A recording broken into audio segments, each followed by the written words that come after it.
네, 시청자 여러분 안녕하십니까? 파이널샷 진행을 맡은 최효은, 신민영입니다. 네, 오늘 우리 증시 양시장 현재 구간에서 상승세를 그대로 타고 가고 있습니다. 사실 장 초반까지만 하더라도 양시장 굉장히 부진했습니다. 이러다가 코스피가 이제 2,500선마저 무너지는 것이 아닌가 하는 우려감이 나오는 가운데 반발 매수세가 강력하게 유입이 됐고요. 현재 구간에서 코스피, 코스닥, 양시장 모두 다 빨간불 켜고 있는 가운데 코스닥은 1% 이상의 강세 탄력 받아가고 있습니다. 특히나 외국인과 기관의 수급이 들어오는 것이 굉장히 긍정적인데 이 코스피, 코스닥 양시장에서 모두 다 외국인 기관 현재 매수 우위를 나타내고 있습니다. 네, 그리고 오늘 환율이 움직이고 있습니다. 원달러 환율이 장중에 10원 넘게 급등하고 있는데요. 1,333원, 1,334원 선에서 움직이고 있습니다. 여기에 유가도 급등했습니다. 유가가 간밤에 5% 넘게 뛰면서 73달러 선에 마감했는데요. 유가와 환율이 우리 증시에 미치는 영향도 오늘 잘 확인해 보셔야 할 것 같습니다. 그럼 오늘의 첫 번째 시그널 먼저 최효은 앵커와 함께 확인해 보시죠. 네, 오늘 시장에서 자동차 관련 기업들 완성차 쪽은 사실 좀 부진합니다. 이번 주 들어서 완성차 쪽 계속해서 부진한 흐름을 보여주고 있습니다. 현대차와 이 기아가 최근에 글로벌 도매 판매 대수를 공개를 했는데요. 함께 만나보도록 하겠습니다. 먼저 현대차입니다. 내수 시장에서는 이번에 55,000대 도매 대수를 올린 것으로 확인이 됐습니다. 증가율 같은 경우에는 전년 동기 대비했을 때 3.5% 이상 증가한 것으로 확인됐습니다. 기아 함께 만나보실까요? 기아의 경우에는 내수에서 38,000대를 판 것으로 확인이 됐습니다. 다만 현대차의 경우에는 성장 흐름을 보이긴 했지만은 기아의 경우에는 증가율 보셨을 때 전년 동기 대비해서 14% 이상 줄어든 것으로 확인이 됐습니다. 내수 시장에서 부진한 흐름을 보여주고 있는 기아입니다. 그렇다면 해외 시장에서는 어떨까요? 현대차의 경우에는 28만 대 이상을 팔았습니다. 다만 역성장이었습니다. 전년 동기 대비했을 때 5% 이상 줄어든 것으로 확인됐고요. 기아도 마찬가지입니다. 해외 시장 안에서의 도매 판매 지수를 보니 보시다시피 21만 대를 팔았습니다. 이는 전년 동기 대비했을 때 2% 이상 줄어든 수치입니다. 전반적으로 실적이 부진하다라는 것을 한눈에 알아보실 수 있을 것 같습니다.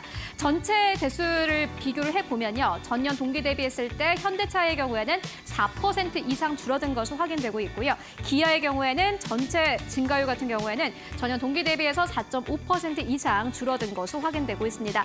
8월부터 9월까지 연속적으로 해외 판매가 부진한 상황입니다. 사실 현대차와 기아의 주가가 잘 갔던 이유가 미국 내에서 워낙 잘 팔리고 있었기 때문인데 생각보다 유럽과 중국에서 부진하다라는 것을 이번 기회를 통해서 알 수 있었습니다. 현대차의 도매 판매의 경우에는 4개월 연속 감소 흐름을 보여주고 있고요. 기아의 경우에는 2개월 연속 감소 흐름을 보여주고 있습니다. 미국 안에서는 영업일수가 전년 동월 대비해서 2일 이상 감소를 했고요. 토네이도의 영향도 있었습니다. 이에 따라서 전체적으로 도매 판매 지수가 좀 부진했다라는 평가가 나오고 있는데 증권가에서는 어떻게 바라보고 있을까요? 함께 만나보시죠. 네, 한국투자증권 측에서는 도매 지표를 볼 게 아니라 소매 지표를 봐야 된다라는 코멘트를 함께 남기기도 했습니다. 미국에서는 그래도 괜찮기 때문입니다.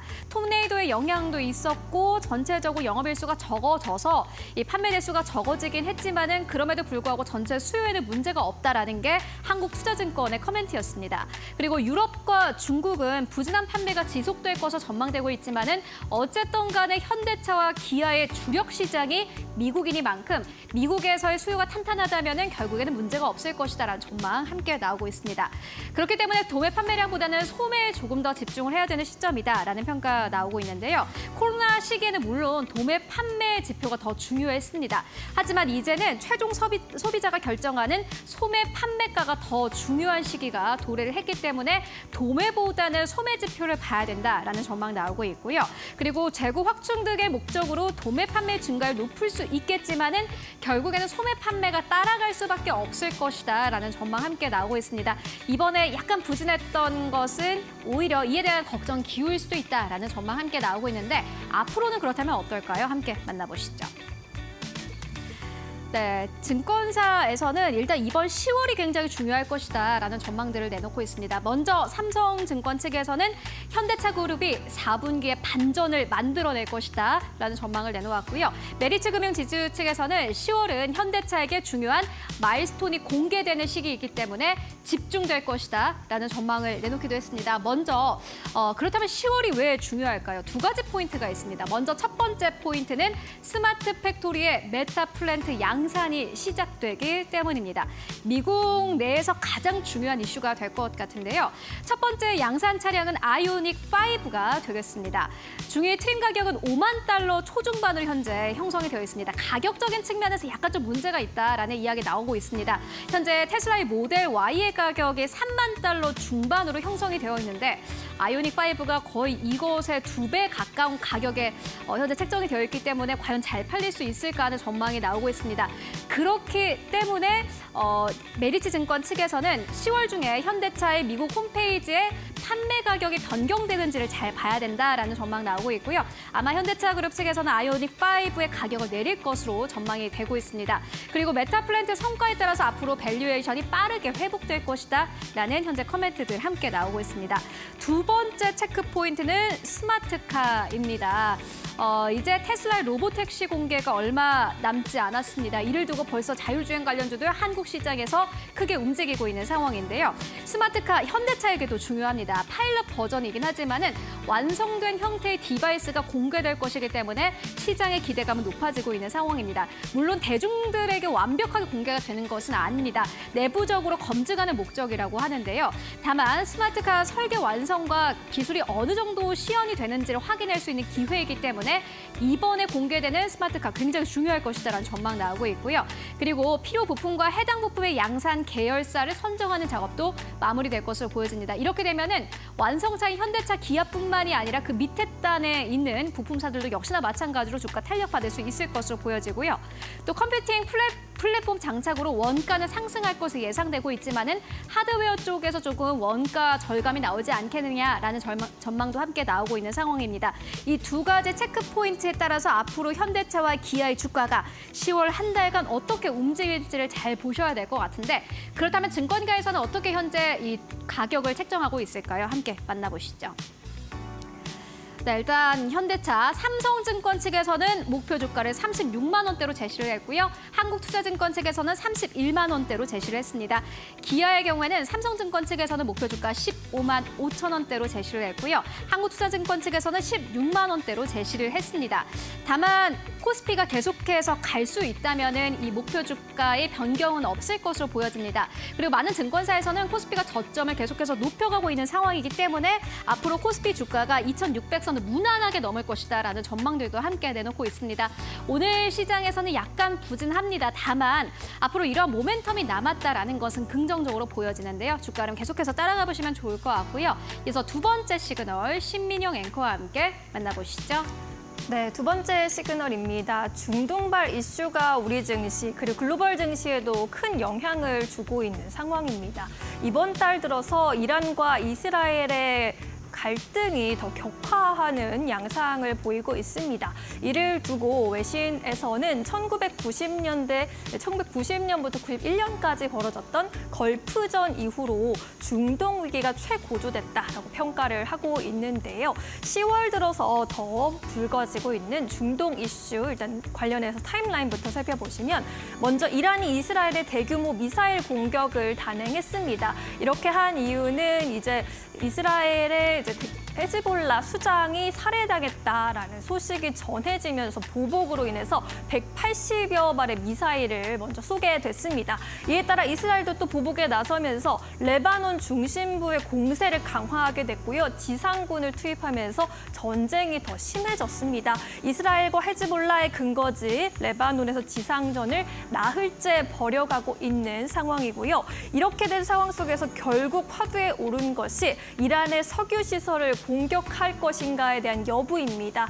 이제 이렇게 되니까 또 외신에서는 이스라엘의 석유 시설을 공격하는 보복에 나설 것이다라는 또 보도를 내놓기도 했고요. 간밤에 또 미국의 바이든 대통령이 이 문제에 대해서 기자들이 질문을 하자 우리는 이것을 논의하고 있다라고 좀 긍정적으로 대답을 하면서 이러한 우려감이 더 높아졌습니다. 이란의 석유 시설이 공격을 당한다면 당연히 생산에 차질을 빚을 수밖에 없을 것이고 유가가 급등할 것이다.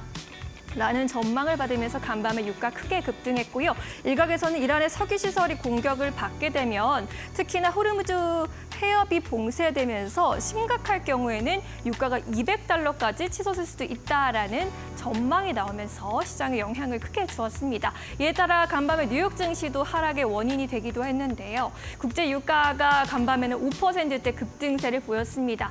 3거래일 연속 강세를 이어간 거고요. 이번 주 기준으로는 유가가 8% 넘게 뛰었습니다. 간밤에는 5.14% 전일 대비 오르면서 WTI가 배럴당 $73 71센트에 마감을 했습니다. 이렇게 된다면 유가가 우리 증시에도 미치는 영향이 적지 않을 텐데요. 유가로 인해서 타격을 받을 수 있는 종목들이 또 약세를 보이고 있고 유가 관련주들은 급등세를 펼치고 있습니다. 중앙에너비스가 20% 급등세 펼치고 있고요. 또 이 밖에도 S-오일, 국동, 유화 같은 종목들 급등세를 보이고 있는 오늘 장입니다. 그렇다면 유가 전망 앞으로 어떻게 될까요? 다음 장에서 확인해 보겠습니다. 키움증권이 오늘 이러한 흐름에 맞춰서 유가 전망에 관련한 리포트를 내놓았는데 일단은 당분간은 중동 정세가 불안한 가운데 상방 압력이 이어질 것이다라는 전망을 내놓았습니다. 물론 이스라엘이 이제 지난 4월처럼 이란에 대한 공격을 좀 그렇게 크게 가져가지 않고 그냥 경고만 주는 수준에서 그치게 된다면 이러한 상방 압력이 제한적이고 다시금 하락할 수 있겠다라고 봤지만 지금 좀 상황이 심각할 것으로 보이고 양측의 전면전이 대립이 심해지게 된다면 유가의 상방이 더 열려 있다라고 전망을 했는데요. 군사적 충돌이 빈번해지거나 미국의 추가 경제 제재로 인해서 이란의 원유 수출이 급감하게 된다면 영향을 더 받는다라는 이야기입니다. 미국은 지금 이란에 대해서 추가 경제 제재를 또 시사한 바 있죠. 이에 따라서 유가가 연고점 WTI 기준으로 배럴당 $86까지는 터치할 수 있을 것이다라는 예상을 내놓았는데요. 다만 주요국의 경계감이 상존하고 있는 만큼 배럴당 WTI $90까지 상회하지는 않을 것이다라는 전망을 내놓기도 했습니다. 최근 국제유가 추이도 $60, $70 선, $80 선은 아직 넘지 못하는 선에서 움직이고 있는 상황인데요. 유가들 어떻게 앞으로도 움직이게 될지 앞으로의 전망도 잘 체크해 보시면 좋겠습니다. 네, 오늘도 2시간 저희와 함께 하시면서 현명한 투자 전략 챙겨가시기 바랍니다. 네, 파이널샷 지금 바로 출발합니다.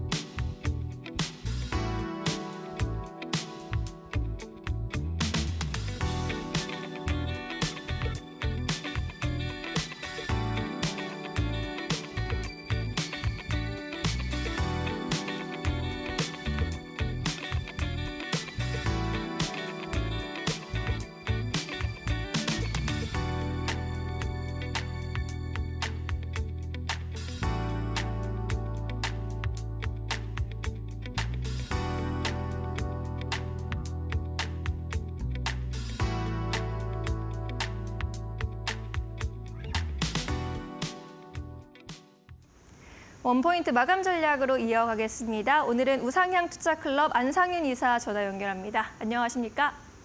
안녕하세요. 네, 오늘 시장 동반 강세를 보여주고 있는데요. 시장 어떻게 평가하고 계십니까?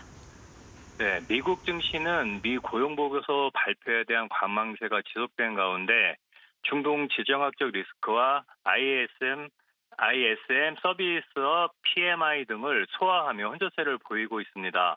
국내 증시는 중동 정세 악화와 미 고용 보고서 및 금투세 시행 여부에 주목함에 따라 변동성 장세를 보이고 있습니다. 이러한 이스라엘 간 지정학적 긴장감이 지속되고 있는 점은 글로벌 증시의 부담 요인으로 작용하는 상황입니다. 최근 이란 측은 이스라엘이 보복할 경우 재보복을 실행할 것이라고 발표하며 전면적 확대에 대한 우려가 되고 있습니다. 이와 더불어 바이든 대통령이 이스라엘과 함께 이란 석유 시설에 대한 공격 가능성을 논의 중이라는 소식이 전해지자 WTI 유가는 5%대 급등했습니다. 유가 상승은 인플레이션 재상승과 미 연준의 금리 인하 경로에 영향을 미칠 수 있으므로 당분간 유가 방향성의 증시 민감도가 높아질 것으로 판단됩니다. 최근 들어 대외 민감도가 높아져 있는 국내 증시 특성상 현재 매크로 영향력이 강한 중화권과 일본 증시 흐름을 체크해야 할 필요도 있겠습니다. 대규모 경기 부양책으로 인한 중화권 증시에 우호적 투자 심리가 이어지는 가운데 국경절 이후 발표될 소비 데이터 및 제조업 PMI와 같은 경기 지표가 중화권 증시 반등의 지속성과 강도에 영향을 줄 것입니다. 일본은행의 추가 금리 인상에 대한 신중한 태도를 취하고 있는 가운데 이시바 총리 취임 후 금리 인상 시기 상조 발언으로 앵크리 트레이드 청산 가능성은 일단 완화된 모습입니다. 네, 매크로 이슈에 영향을 많이 받는 장세가 이어지고 있습니다. 오늘장, 오후장에서 공략해볼 만한 공략주는 어떤 종목이 있을까요? 네, 하나 에어로스페이스 보시기 바랍니다. 하나 에어로스페이스가 자체 개발한 터보샤프트 엔진을 공개하며 국내 항공 엔진 기술력을 입증하면서 실적 개선 기대감이 높아지고 있습니다. 터보샤프트 엔진 개발은 국산 항공기의 자립화를 위한 노력의 일환으로 향후 국내 방산 산업의 수출 경쟁력 강화에 기여할 것으로 보입니다. 또한 6일까지 열리는 2024 대한민국 국제방위산업 전시회에서 대한민국 영공을 방어할 최첨단 기술 기반의 다층 방어 솔루션을 선보입니다. 다양한 높이에서 날아오는 탄도 미사일뿐만 아니라 현대전의 게임 체인저가 된 드론까지 요격할 수 있는 차별화된 기술입니다. 대한민국 안보는 물론 글로벌 대공망 방어 수요에 적극적으로 대응하겠다는 전략입니다. 매수가는 33,300원 부근으로 잡으시고 손절가 31만 5천 원, 목표가 36만 원으로 잡으시고 대응해 보시기 바랍니다. 네, 한화 에어로스페이스에 대한 의견까지 들어봤습니다. 오늘 말씀 고맙습니다. 감사합니다. 이어서 외국인과 기관은 오늘 어떤 종목들에 주목하고 있을까요? 최효은 앵커와 함께 확인해 보시죠. 네, 먼저 오늘 외국인 투자자들이 사고 있는 기업들부터 만나보도록 하겠습니다. 오늘 외국인 투자자들 고려 아연을 가장 많이 매수하고 있습니다.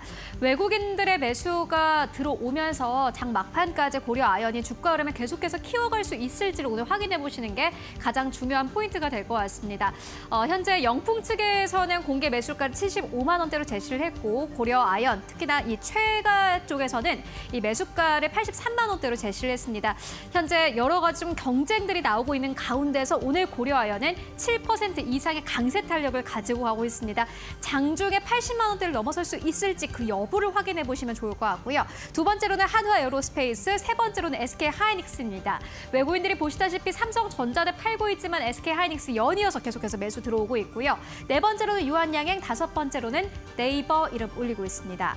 현재 팔고 있는 기업들 살펴보도록 하겠습니다. 두 번째로는 한화 인더스트리얼, 세 번째로는 HD 현대 일렉트릭, 네 번째로는 삼성 SDI, 다섯 번째로는 현대차 이름 올리고 있고요. 이어서 코스닥 안에서의 수급 흐름 함께 만나보시죠. 네, 오늘 코스닥 안에서 외국인 투자자들의 알테오젠을 가장 많이 매수하고 있습니다. 두 번째로는 실리콘2, 세 번째로는 오스코텍, 네 번째로는 영풍정밀 이름 올리고 있는데 영풍정밀 현재 구간에서도 두 자릿수 이상의 급등 흐름 나타내고 있습니다. 외국인들 오늘 시장에서 경영권과 분쟁과 관련된 기업들 연이어서 사고 있는 모습 확인되고 있고요. 다섯 번째로는 위메이드 이름 올리고 있습니다. 다만 매도하는 기업들 살펴보시면은 1위권부터 3위권까지가 모두 다 양극재 관련 기업들, 전기차 관련 이 기업들입니다. 에코프로 BM, 대주전자 재료 이름 올리고 있고요. 네 번째로는 바이넥스, 다섯 번째로는 피롭틱스 이름 올리고 있습니다.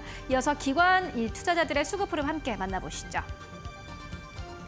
네, 오늘 기관 투자자들은 한화 에어로스페이스를 가장 많이 매수하고 있습니다. 여전히 기관 투자자들은 방산주를 좀 사들이고 있는 상황이고요. 두 번째로는 네이버, 세 번째로는 한화 인더스트리얼, 네 번째로는 KB금융, 다섯 번째로는 삼성 바이오로직스 이름 올리고 있습니다.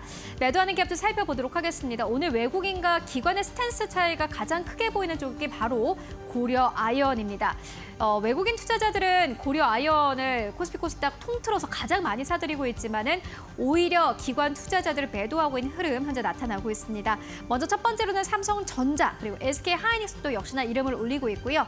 네 번째로는 유한양행, 다섯 번째로는 HMM 이름 올리고 있는 상황입니다. 이어서 코스닥 안에서의 수급 흐름 함께 만나보시죠. 네, 오늘 코스닥 안에서 기관 투자자들이 영풍 정밀을 가장 많이 매수하고 있습니다. 두 번째로는 오스코텍, 세 번째로는 리가켄바이오, 네 번째로는 휴젤, 다섯 번째로는 ST팜 이름 올리고 있는 상황입니다. 경영권 분쟁과 관련된 이슈가 여전히 시장에서 굉장히 뜨겁습니다. 외국인과 기관의 수급이 이탈되거나 집중적으로 매수되거나 이 둘 중에 하나인데 매도하는 기업들 살펴보시면은 한중 NCS 오늘 시장에서 기관 투자자들이 빠져나가고 있는 상황이고요. 두 번째로는 테크윙, 세 번째로는 코아스템 캐몬, 그리고 네 번째로는 실리콘2, 다섯 번째로는 코스메카 코리아 이름 올리고 있습니다. 지금까지 수급 상황 함께 살펴보고 왔습니다.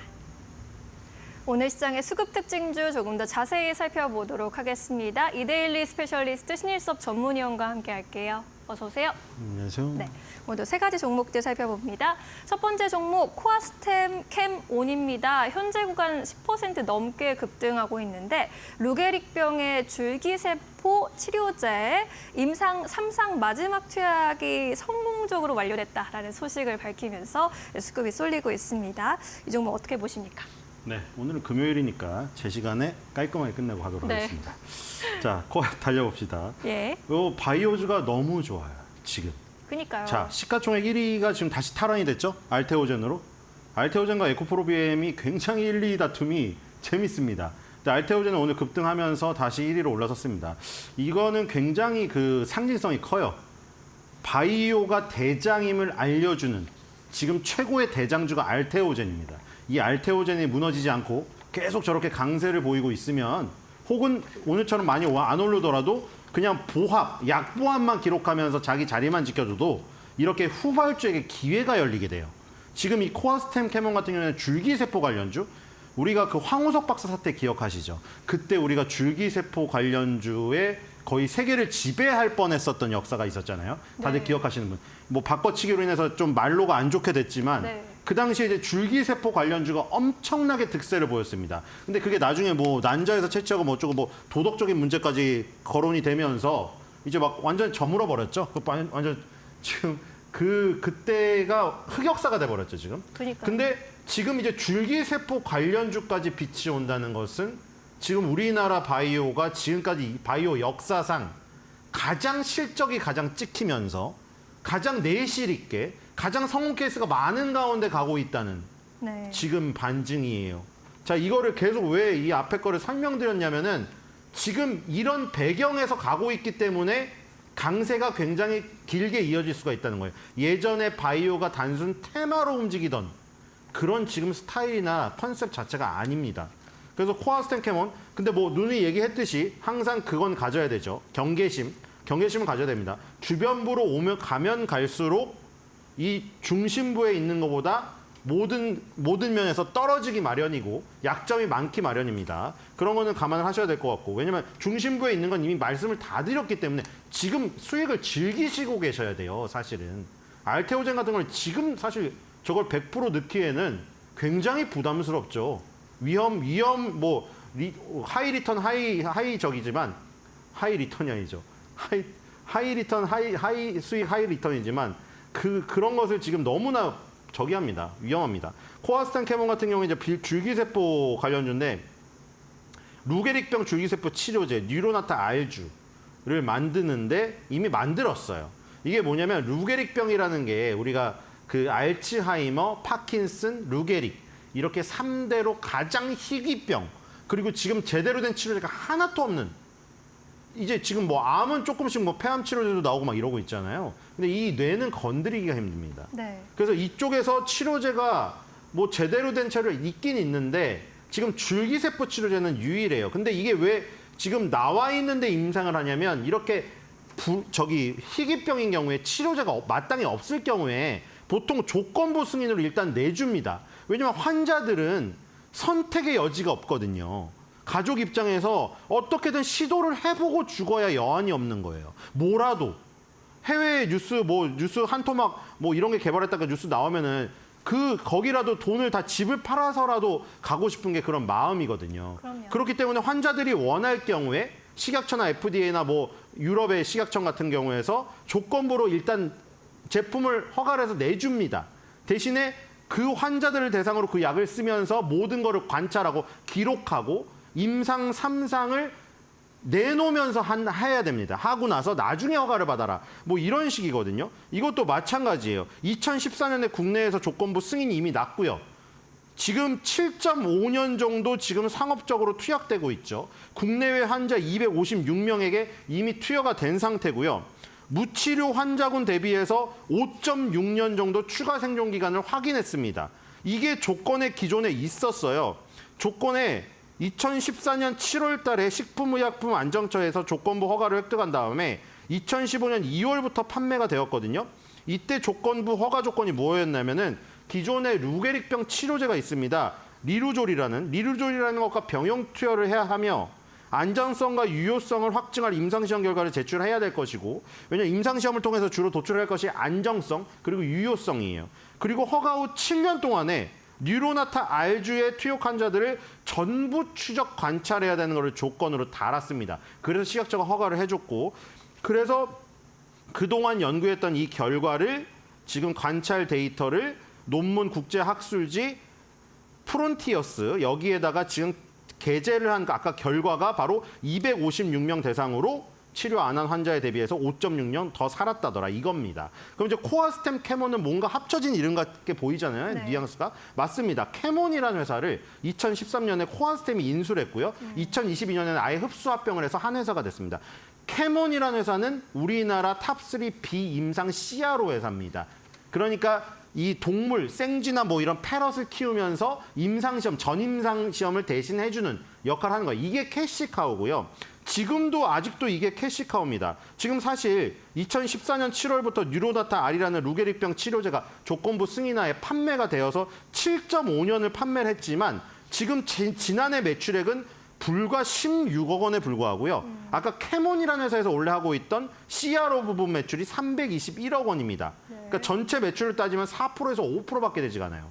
그러니까 지금 코아스템 캐몬에서 캐몬이라는 회사가 하던 CRO 이 부분으로 지금까지는 연구개발비를 버텼지만 지금 앞으로 지금 임상시험 3상을 지금 진행 중인데 한국과 미국에서 동시에 진행 중인데 여기에 지금 돈을 투입할 총알을 계속해서 여기서 대야 된다는 것인데 지금 많이 썼죠. 그런데 지금 다행히 임상 3상 마지막 환자 투약이 완료가 됐습니다. 원래는 아까 2015년 2월부터 판매가 되고 7년이 지났잖아요. 2022년에 임상 3상 자료를 제출하는 조건도 붙어 있었습니다. 근데 2년이 더 지났죠. 여기서 제출기한 연장을 승인을 받아서 올해까지 된 거예요. 그래서 올해 며칠 전에 이제 그 임상 3상 마지막 환자 투약 완료 소식이 들렸고요.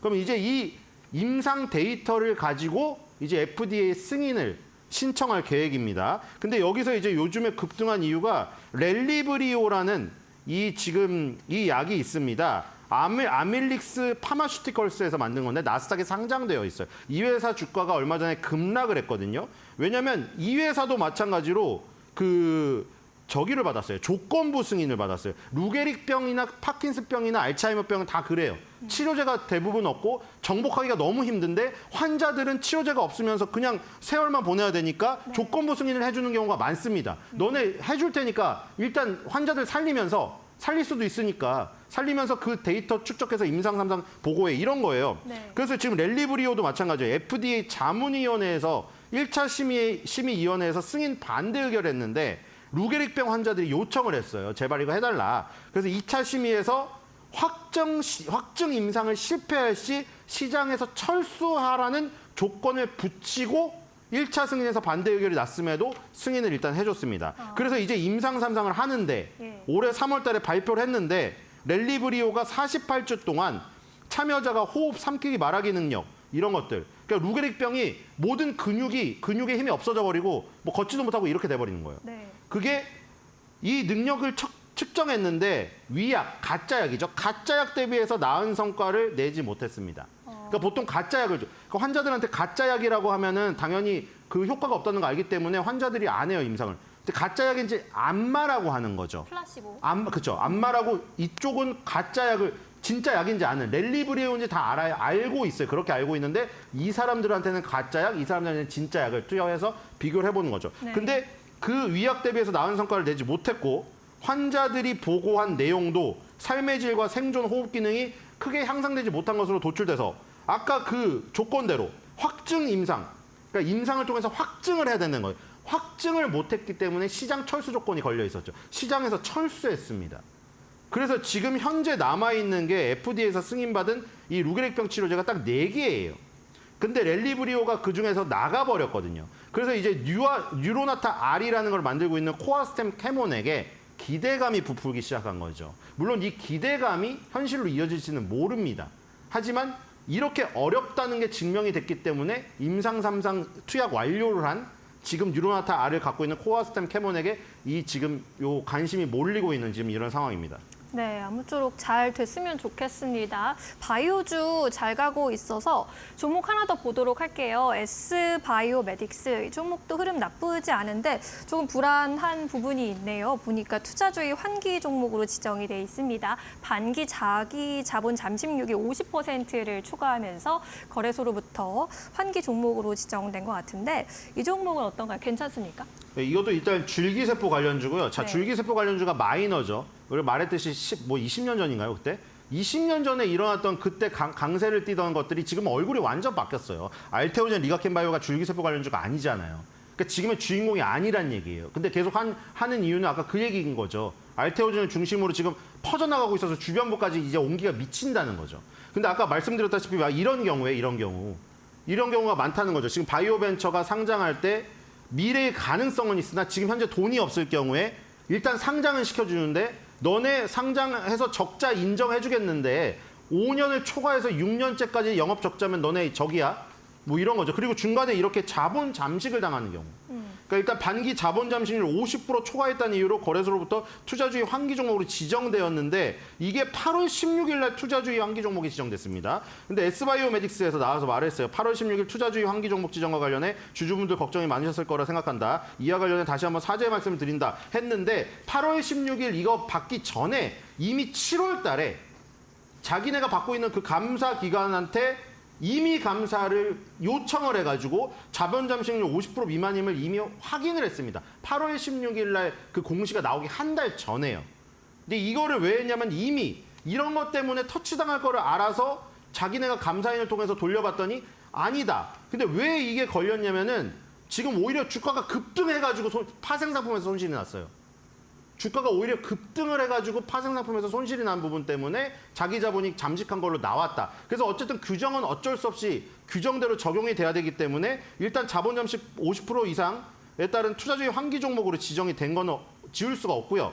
대신에 이거를 환기 종목 지정을 해지하려면 반기, 온기, 그러니까 6월 6개월 2분기 기준, 온기는 4분기 기준으로 재무제표를 통해서 확정을 시켜야 해제를 해줍니다. 네. 그러니까 지금 10월 달이기 때문에 올해가 지나서 올해 1, 2, 3, 4분기 재무제표가 확정이 되어야 내년도 3월 1분기 때 환기 종목 지정이 해제가 됩니다. 근데 이제 회사에서 밝힌 대로 지금 오히려 주가가 급등해가지고 이 지금 회사가 그 중간에 자금을 수혈할 때 파생 상품을 발행을 했는데 주가가 급등해서 오히려 지금 자본 잠식이 되는 결과를 초래했기 때문에 이거는 지금 자기 자본이 진짜 뭐 다른 이유로 잠식돼가지고 회사가 망할 건 아니다라는 거를 해명했기 때문에 여러 언론에서도 그렇게 말을 하고 있고 네. 그래서 예, 그런 부분을 일단 조금 저기가 된 것 같고요. 해소가 된 것 같고 그리고 이것도 줄기세포 관련주인데 얘네는 또 뭐냐면 얘네도 마찬가지예요. 중증 하지 허혈이라는 병입니다. 이게 심각한 병인데 치료가 만약 지연될 경우에는 6개월 내에 주요 사지를 절단하지 않으면 해결 방법이 없는 엄청난 병입니다. 네. 혈류의 감소로 점진적으로 하지에 허혈이 발생하는 병이거든요. 그래서 심한 허혈성 통증을 유발하면서 조직에 괴사가 일어나기 때문에 괴사된 부분을 잘라낼 수밖에 없는 거예요. 그렇기 때문에 여기도 제대로 된 치료제 자체가 없습니다. 아까 전에 루게릭병은 그래도 FDA에서 승인받은 게 4개인가 있는데 여기는 아예 없어요. 치료제가. 그렇기 때문에 여러 부분에서 기대를 하고 있는 건데 여기 지금 요 S바이오메딕스에서 만들고 있는 것은 중증 하지허혈 세포 치료제 팩스 FECSAD 이걸 지금 뭐 저기 한자로 하면 동종 중간엽 줄기세포 3차원 스페로이드입니다. 이게 1상, 2A상 요거를 같이 동시에 지나고 있거든요. 1상하고 2A상. 그러니까 안전성과 유효성을 평가하고 유효성이 평가된 거에 맞춰서 용량을 늘리는 1에서 2A상까지 지금 가고 있다는 거. 근데 일단 1에서 2A상 요 결과가 좋게 나왔습니다. 안정성하고 유효성이 확인됐어요. 그러니까 안정성은 처음에 전임상 동물 대상으로 해봤다가 동물한테 안전하면 인간한테 일상에서 보통 안전성을 확인하는데 안정성이 안 되면 사실 유효성이 필요가 없습니다. 아무리 약이 유효하더라도 인간을 해칠 정도로 안전성이 보답이 안 되면 안 됩니다. 담보가 안 되면은 갈 이유가 없고요. 대신 안전성이 지금 확인이 됐고 그다음에 유효성이죠. 유효성에서 여러 가지 그 지표들이 있는데 예를 들어 허혈성 통증 지표 변화가 있습니다. 이게 투여하고 나서 24주 후에 저용량군에서 73% 통증 감소 효과가 있었고요. 고용량군에서는 96% 통증 감소 효과가 있었습니다. 그리고 또 다른 거, 무통증 보행거리. 아까 말한 대로 루게릭병은 근육에 힘이 다 빠져가지고 걷지도 못하고 아무 활동을 못하는 거예요. 그래서 보통 루게릭병이든 파킨슨병이든 알츠하이머든 다들 보행 운동을, 재활 운동을 많이 합니다. 그래서 무통증 보행거리 결과라는 게 있는데 통증이 없는 상태에서 보행 거리가 얼마나 됐느냐. 이게 아까 전에 FECSAD를 투여한 후에 4주, 12주, 24주에 모두 증가를 했습니다. 또 세 번째 유효성 평가로 궤양이 진행됐을 경우 아까 피부가 괴사한다고 했잖아요. 궤양 면적이 감소하면 이 약의 효과가 있는 것이죠. 궤양 면적이 130제곱밀리미터에서 24주 지나자 49제곱밀리미터로 반토막이 났어요. 그렇기 때문에 안전성과 유효성에서 일단 확보가 됐죠. 그다음에 10월 달에 파킨슨병 치료제. 이 회사들은 다 어려운 것만 합니다. 파킨슨병 치료제 TED-A9가 있거든요. 이거는 뇌에다 직접 주사를 하는 건데 고용량 투여군 3명에 대한 1년 추적 관찰 중간 결과가 또 발표가 됩니다. 그러니까 지금 S바이오메딕스가 지금 딱지는 아니 이게 옆에 붙어 있어서 굉장히 성가셔요. 네. 지금 옆에 붙어 있거든요. 환기 종목이랑 환자가 붙어 있어요. 그래서 좀 불안하잖아요. 근데 일단은 지금 주가가 급등해가지고 오히려 손실이 났다는 그 부분 때문에 자기 자본 잠식 결과가 왔고 회사가 해명을 했고 언론에서도 다 해명에 대해서 지금 받아들이는 분위기가 지금 있는 적이고요. 일단 CEO가 막 도망가거나 이러죠. 문제가 있으면은 보통 지금 많아요. 그런 회사가. 주주총회 때 막 도망을 다녀요. 경호원들에 쌓여가지고 도망을 다닙니다. 지금. 주주들을 피해가지고. 지금 그러지 않는다는 것은 도망을 다니지 않는다는 건 떳떳하다는 것이죠.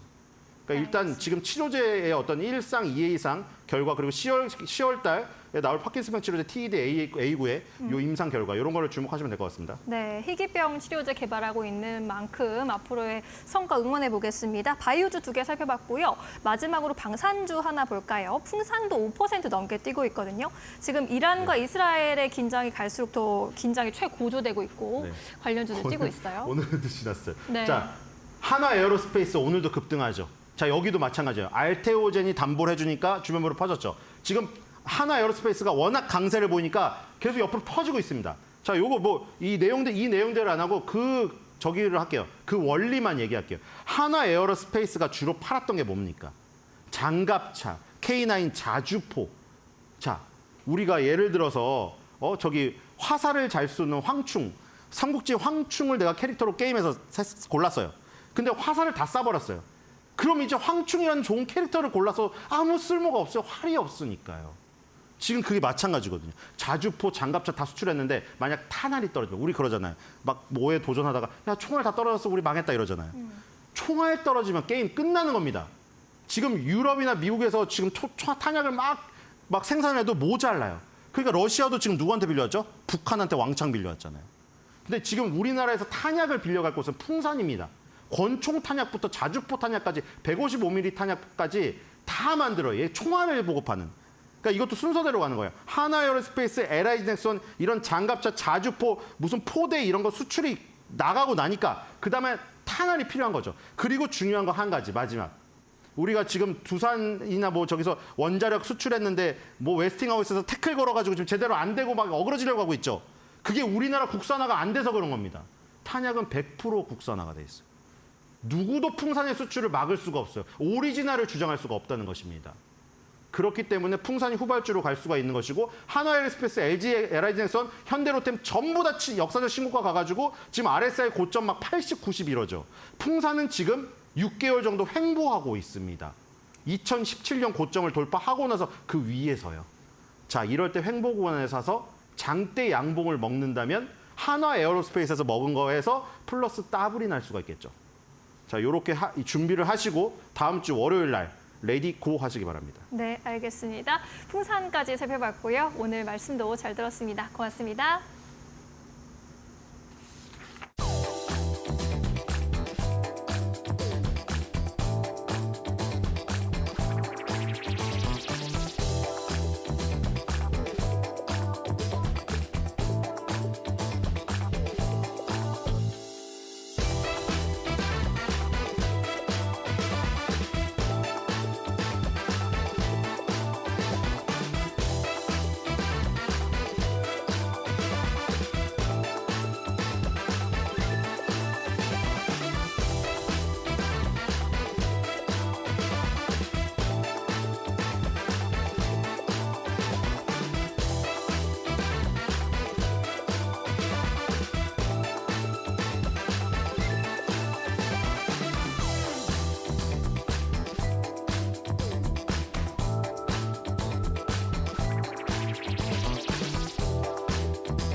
네, 팩트체크 코너로 이어가 보도록 하겠습니다. 좀 전에 영풍과 MBK가 또 고려 아연의 공개 매수가를 83만 원대로 상향을 했습니다. 이렇게 가격도 인상을 한 건데 앞서서 고려 아연이 제시한 공개 매수가와 같은 가격입니다.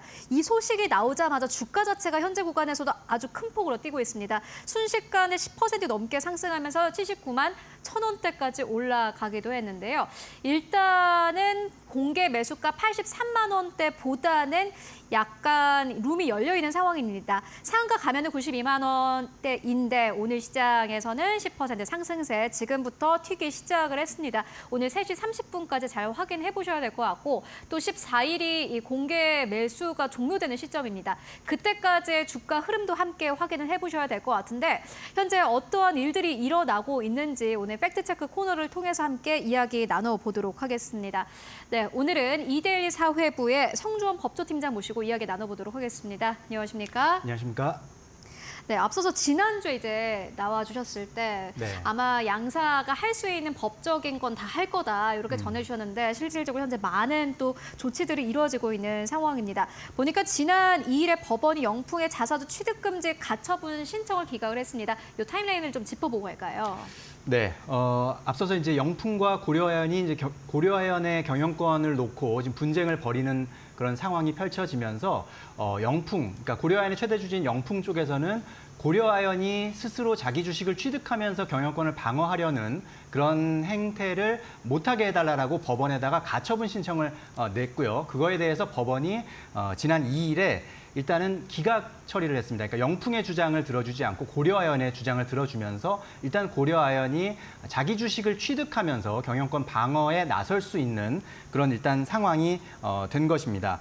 이거의 핵심은 결국은 고려아연과 영풍의 특수관계가 있느냐, 유지가 되느냐 이 여부를 놓고 판단을 한 것인데 일단은 둘이 특별 관계자에 해당한다고 단정할 수 없다라고 법원에서는 판단을 한 겁니다. 예를 들면 재판부에서는 영풍과 고려아연이 이렇게 주식의 공동 취득이나 공동 처분, 또 의결권 공동 행사 등에 관해서 명시적인 합의를 한 사실이 없다고 판단했고요. 또 영풍이 현재 고려아연을 상대로 신주 발행 무효의 소송을 제기한 점, 또 고려아연이 공개 매수에 대해서 명시적으로 반대 의사를 표시한 점, 이런 점들도 역시 이런 법원의 판단에 고려가 됐습니다. 이 판결로 인해서 고려아연은 일단 영풍의 공개 매수 기간 중에도 자사주를 매입할 수 있게 된 그런 상황이고요. 실제로 고려아연은 대규모 자사주 매입 계획을 발표하기도 했습니다. 네, 앞서서 또 회계장부 열람 가처분 첫 신문도 이뤄졌다고 합니다. 보니까는 회계장부를 열람하기 위해서는 이런 절차가 있는지도 잘 몰랐는데 네. 이번 경영권 분쟁을 통해서 알 수 있게 됐습니다. 그렇다면 각각 기업에서는 어떤 주장을 좀 펼치게 됐습니까? 네, 일단은 영풍 쪽에서 지금 고려아연을 공격하는 핵심 내용은 고려아연의 최윤범 회장의 어떤 경영상의 문제, 이런 부분들을 지적을 하고 있거든요. 그래서 그런 부분들의 증거를 확보하고 뭔가 주장을 펼치기 위해서 회계장부를 좀 열람해야 되겠다는 그런 판단을 하고 회계장부 열람 가처분 신청을 했고, 그거에 대한 이제 신문이 지난 2일에 첫 신문이 이루어졌습니다. 이 자리에서 영풍과 고려아연 측이 치열한 공방을 펼쳤는데, 일단 영풍 측에서는 이 최윤범 회장의 경영 행태에 대해서 여러 가지 의혹을 제기하면서 경영상의 문제가 많다, 이런 이제 주장을 펼쳤습니다. 주요 쟁점은 원아시아 파트너스가 운용하는 사모펀드 투자, 또 이그니오 홀딩스 투자, 또 이사회 결의 없는 카타만 지급 보증, 가족회사 일감 몰아주기, 이런 여러 가지 쟁점들, 의혹들을 주장을 했고요. 반면에 이제 고려아연 측에서는 영풍의 주장이 사실과 다르다, 또는 회계 상황 파악과는 무관하다, 이렇게 반박을 했습니다. 그러니까 영풍에서는 앞서 그 말씀드린 의혹을 조사하기 위해서는 회계장부 열람이 필요하다는 주장을 했던 것이고, 고려아연 측에서는 그것이 사실과 다르거나 혹은 회계 상황과는 무관한 일이다라고 이제 반박을 한 거죠. 이래서 이 같은 법정 공방은 양측의 갈등이 단순한 경영권 다툼을 넘어서 서로의 어떤 경영 방식, 또 투자 결정에 대한 근본적인 불신으로 확대되고 있는 것 아니냐, 이렇게 이제 말할 수 있는 그런 상황은 이어지고 있는 것 같고요. 앞으로 경영권 분쟁이 더 치열해지겠구나, 만만치 않겠구나라는 점을 좀 보여주는 그런 자리였습니다.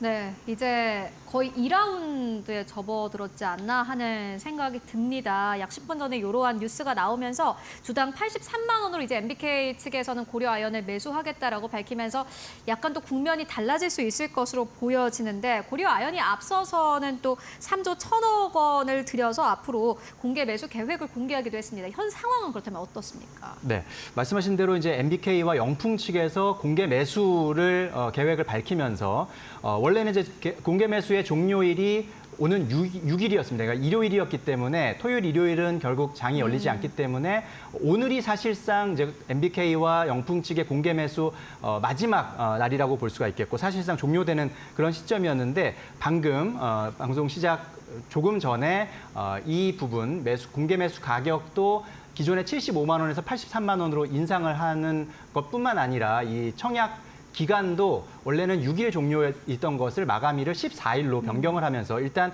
MBK와 영풍의 공개 매수는 조금 더 다음 주까지 더 이어지는 그런 상황이 됐습니다. 이런 가운데 앞서서 이제 그 공개 매수가나 청약 마감일을 연장하기 전에 고려아연 역시 이런 MBK 파트너스와 영풍의 이런 경영권 인수 시도에 대응하기 위해서 대항 공개 매수를 진행한다는 계획을 밝혔는데요. 말씀하신 대로 규모가 3조 1,000억 원 규모였고요. 4일부터 23일까지 20일간 진행되는 그런 과정입니다. 주당 83만 원의 발행 주식 총수의 18%에 달하는 물량을 대상으로 진행을 했는데, 결국은 MBK와 영풍도 같은 가격으로 이제 공개 매수가를 맞추면서 정말로 이게 진짜 말 그대로 쩐의 전쟁이 되고 있구나라는 것을 지금 증명하는 그런 상황입니다. 앞으로 이제 이 향후 더 큰 규모의 자금 동원되지 않을까 뭐 그런 가능성까지 좀 엿볼 수 있는 예상할 수 있는 그런 상황이라고 볼 수가 있겠습니다. 네, 최 씨 일가와 장 씨 일가가 이제 앞으로 돈을 어디선가 끌어와서 계속해서 주식을 사들여야 할 텐데 이 전쟁이 또 언제 끝날지 그리고 어느 쪽의 승리가 될지는 14일이 돼봐야 사실 어느 정도 윤곽이 좀 잡힐 것으로 보여지고요.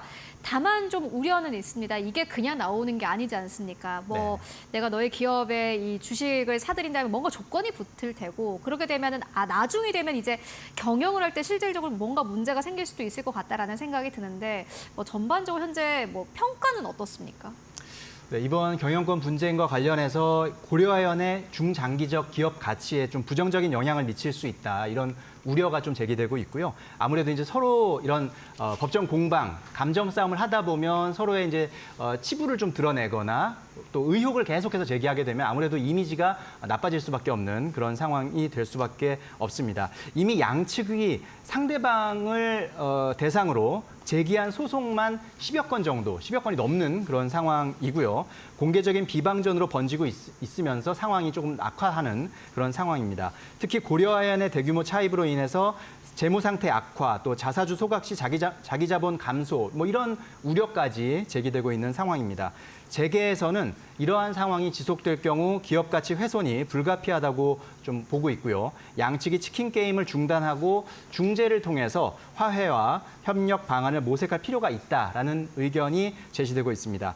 한편 이러한 상황에도 불구하고 고려아연의 주가 여전히 일단은 75만 원 선에서 왔다 갔다 하다가 지금 MBK의 공개 매수가가 83만 원으로 올라가면서 역시 현재 주가도 조금 같이 덩달아서 좀 뛰는 그런 양상을 보이고 있는데 일단 시장에서 어떻게 또 반응할지도 계속해서 지켜봐야 될 부분인 것 같고요. 경영권 분쟁의 결과 여전히 불확실한 가운데 투자자들이 또 신중한 태도를 보이고 있는 것들을 좀 엿볼 수 있는 그런 상황이라고 볼 수가 있겠습니다. 네, 고려아연 만나보고 왔고요. 이어서 두 번째 이슈로 옮겨가 보도록 하겠습니다. 이재용 삼성전자 회장의 항소심 재판이 본격적으로 시작이 됐습니다. 그런데 한 가지 좀 변경 포인트가 있는데 검찰이 공소장 변경을 신청을 했습니다. 그 이유가 어디에 있습니까? 네, 검찰이 이제 이재용 삼성전자 회장의 항소심 첫 재판을 시작하면서 이제 공소장 변경을 신청했는데요. 이는 최근에 이 소송과 별도로 진행되고 있는 서울행정법원에서 삼성 바이오로직스의 분식회계를 일부 인정한 판결, 요것을 반영하기 위해서 분식회계 혐의가 이제 추가된 그런 거라고 보시면 되겠습니다. 행정법원에서는 삼성 바이오로직스가 자본 잠식 등의 문제를 회피하기 위해서 지배력 상실 회계 처리를 했다고 판단한 바 있는데요. 이것은 지난번 그 이재용 회장의 지난 2월 1심 때 분식회계 혐의를 인정하지 않았던 것과 좀 배치되는 그런 부분이기도 합니다. 검찰은 바로 행정법원의 그 판단, 이러한 판결을 토대로 삼성물산과 제일모직 간의 합병 과정에서의 부정행위를 입증하겠다라는 그런 의지를 나타냈다라고 볼 수 있겠고요. 또한 검찰은 뭐 형식적인 이사회 결의랄지 또 삼성물산 자기주식 매각, 허위정보 유포 등 10가지 항목에 대해서 공소장 변경을 요청했습니다. 네, 그렇다면 이제 공소장을 변경한 것에 대해서 재판부는 어떻게 반응했을지가 궁금한데 어떻게 좀 반응을 했습니까? 네, 이 앞서서 이제 지난 7월에 먼저 1차 공소장 변경이 신청이 된 바 있는데요.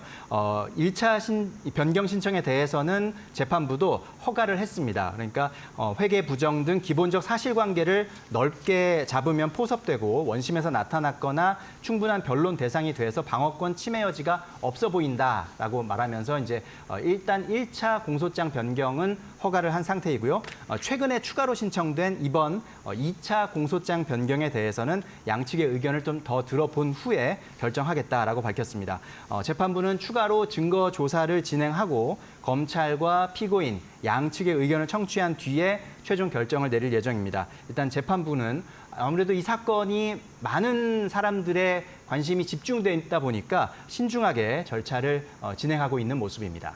네, 그렇다면은 이재용 회장 측과 또 검찰이 현재 대립하고 있는 그 포인트들도 궁금한데 어떠한 부분들이 좀 쟁점이 되고 있습니까? 네, 일단 현재로서는 크게 두 가지 쟁점이라고 보시면 되겠는데요. 첫째는 삼성 바이오로직스의 분식회계 혐의 여부입니다. 검찰은 앞서 말씀드린 것처럼 행정법원의 판결을 근거로 분식회계 혐의를 주장하고 있는 상황인데 이 회장 측에서는 그 부분은 1심 판결에서 인정되지 않았다라는 입장을 취하고 있는 상황이고요.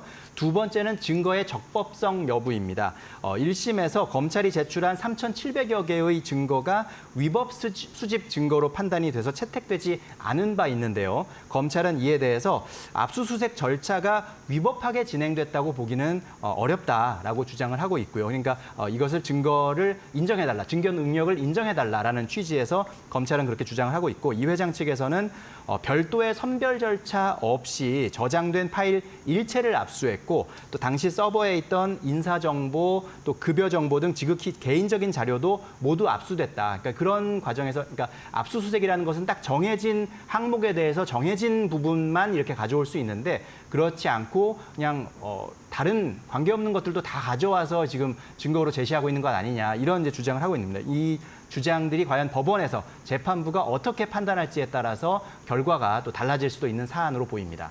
네, 그리고 문제는 이제 삼성전자의 주가가 아닐까 싶습니다. 최근 들어서 삼성전자가 장중엔 6만 원대를 하회하기도 했습니다. 그만큼 주가는 어떠한 우려를 좀 반영하고 있다라고 봐도 될 것 같은데 현재 경영에 대한 평가들은 어떻습니까? 네, 삼성전자에 대해서 여러 부문에서 조금 우려들이 제기되고 있는 그런 상황으로 보입니다. 주요 원인으로는 일단 반도체 사업에서 조금 그 인공지능, AI 메모리 경쟁력 저하를 조금 꼽고 있는 상황인데요. 특히 HBM, 이 고대역폭 메모리 분야에서 좀 경쟁사에 뒤처지고 있는 것 아니냐 이런 지적들이 나오고 있습니다. 두 번째는 파운드리 사업에서 TSMC와의 격차가 좀 더 벌어지고 있다. 또 세 번째로는 생활 가전 사업의 적자가 지속되고 있고 또 모바일 사업 쪽에서도 최근 출시한 폴더블 스마트폰의 판매가 좀 부진하다. 이런 지적들이 나오면서 삼성전자에 대한 우려들이 나오고 있는 상황이고요. 이에 대한 대응 방안으로 삼성전자는 해외 인력을 감원한다든지 경영 효율화, 또 사업 전략 수정 이런 부분들을 진행하고 있습니다. 반도체 부문에서는 또 일부 연구 인력들을 메모리 사업부로 재배치하거나 또 생활 가전 부문에서는 AI 가전 위주의 어떤 프리미엄 제품 라인업을 좀 강화하는 그런 변화가 좀 나타나고 있는 상황인데요. 또 이제 연말이 되면 이제 어떤 대기업들 또 인사에도 많은 관심이 쏠리는데 앞으로 이제 있을 삼성의 정기 인사에서 어떻게 또 조직이 개편되는지 이런 부분들도 눈여겨볼 부분이라고 보여집니다. 네, 알겠습니다. 지금까지 이데일리 사회부의 성주원 법조팀장과 함께 이야기 나눠봤습니다. 말씀 고맙습니다. 고맙습니다.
마켓 무버입니다. 넷플릭스의 요리 예능 프로그램 흑백 요리사가 흥행몰이에 제대로 성공했습니다. 공개한 지 첫 주 만에 넷플릭스 비영어권 시리즈물 가운데 세계에서 가장 많이 시청된 프로그램 1위의 이름을 올리기도 했습니다. 투자자들 사이에서는 이에 따라서 흑백 요리사 투자자들이 또 관련주 찾기에 분주한 모습을 보였습니다. 통상적으로 콘텐츠가 흥행을 하게 되면 관련주도 함께 상승을 하기 때문입니다. 하지만 높은 시청률과는 별개로 대박 콘텐츠 관련주들이 대부분 주가 상승세가 오래 안 가기 때문에 투자에 유의가 필요하다라는 조언도 나오고 있는 상황입니다. 일단 이번에 흑백 요리사 관련주로 묶인 종목은 콘텐트리 중앙인데요. 이 시리즈가 공개되자마자 4거래일 연속 상승세를 보인 바 있습니다. 하지만 일주일도 안 돼서 상승분을 반납하게 됐습니다. 이 콘텐트리 중앙의 비상장 자회사인 SLL 중앙이 흑백 요리사의 제작사인 스튜디오 슬램에 투자한 바 있어서 관련주로 엮이고 있는데요. 하지만 이 제작사 스튜디오 슬램이 자회사가 아니라 관계회사입니다. 따라서 흑백 요리사의 흥행이 단기적인 실적에 유의미한 응형을 주기는 어려웠던 것으로 보입니다. 이에 따라서 주가의 상승세도 좀 제한적이었던 것으로 보이는데요. 이에 따라서 증권가에서는 콘텐츠의 흥행이 실적에 미칠 영향을 면밀히 분석해서 투자 시에 잘 참고해야 한다라는 조언이 나옵니다. 이제 넷플릭스에서는 하반기에 또 기대작을 또 품고 있습니다. 바로 오징어 게임 2인데요. 관련주도 어떻게 될지 현재 많이 기대감을 받아가고 있는 상황인데 역시나 반짝 상승의 특성은 인지해야 한다라는 조언이 나오고 있습니다. 쇼박스의 경우에는 지난 2018년에 제작사 사이런 픽처스에 투자한 경험이 있어서 오징어 게임 2 관련주로 엮이고 있고요. 덱스터도 자회사 라이브톤이 시즌 1에서 음향 부분에 참여한 바 있습니다. 이번 오징어 게임 시즌 2에도 음향 사업에 참여할 것이라는 기대감으로 또 주목을 받고 있고요.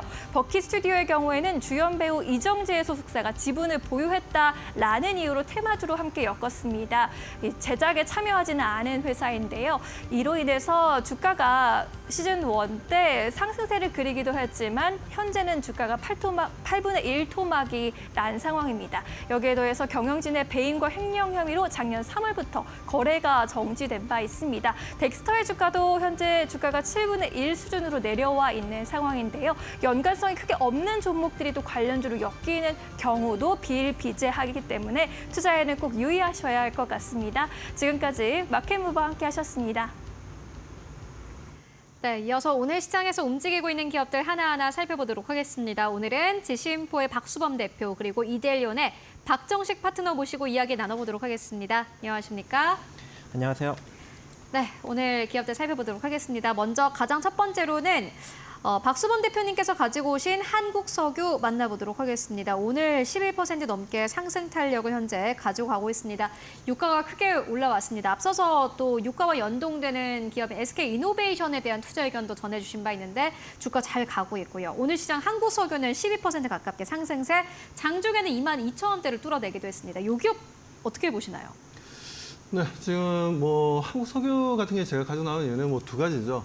일단 한국 석유 같은 경우에는 일단 좀 간밤에 뭐 서부 텍사스유도 마찬가지고 브렌트유도 마찬가지고 다들 크게 급등했습니다. 5% 이상 급등하다 보니까 자, 이 부분들이 이스라엘에서 이제 이란의 정유 시설을 타겟할 수 있다, 미사일로 이제 파괴할 수 있다 이런 내용들이 좀 나오다 보니까 국제 유가들이 좀 요동을 좀 쳤던 부분이었고 간밤에 보게 되면 뭐 쉐보레라든가 그리고 뭐 엑스모빌 같은 경우도 주가 급등했었죠. 뭐 그런 것처럼 오늘 같은 경우에도 뭐 SOE를 비롯해서 대체적으로 유가 관련된 종목들의 움직임들이 상당히 좀 괜찮았습니다. 그만큼 앞으로 유가가 계속 올라가게 된다면 이제 정제 마진에 대한 기대감도 높아지다 보니까 SK 이노베이션도 뭐 괜찮다 보고 SK 이노베이션의 뭐 자회사인 뭐 SK 에너지 쪽이 상당히 좀 긍정적이지 않나라고 좀 보여지고 뭐 그 중에서 SO일도 좋고 하지만은 저는 한국 석유를 좀 바라볼 필요가 있다는 말씀드리는 게 아무래도 동사 같은 경우에는 지금 현재 전체적으로 우리 지수가 좀 지지부진하지 않습니까? 뭐 코스피도 맞아, 코스닥도 마찬가지고 상승하는 것 같으면서 상승하지 않고 크게 급락을 할 것 같으면서 크게 급락을 하지 않고 아주 묘하게 좀 움직임을 좀 가져가고 있는데 아무튼 이런 부분들이 전체적으로 지금 이제 매크로 흐름들이 지금 이제 투자 심리를 좀 약화시키는 거는 맞다라고 좀 판단하고 있고요. 뭐 그렇게 된다면 한국석유 같은 경우에는 이런 시장이 좋지 못할 때, 과거에도 마찬가지 2008년도에도 주가가 10배나 올랐던 것처럼 그때 금융대란이 일어났을 때 지수가 2000포인트에서 800포인트까지 내려가는데 한국 석유는 주가가 10배나 올랐어요.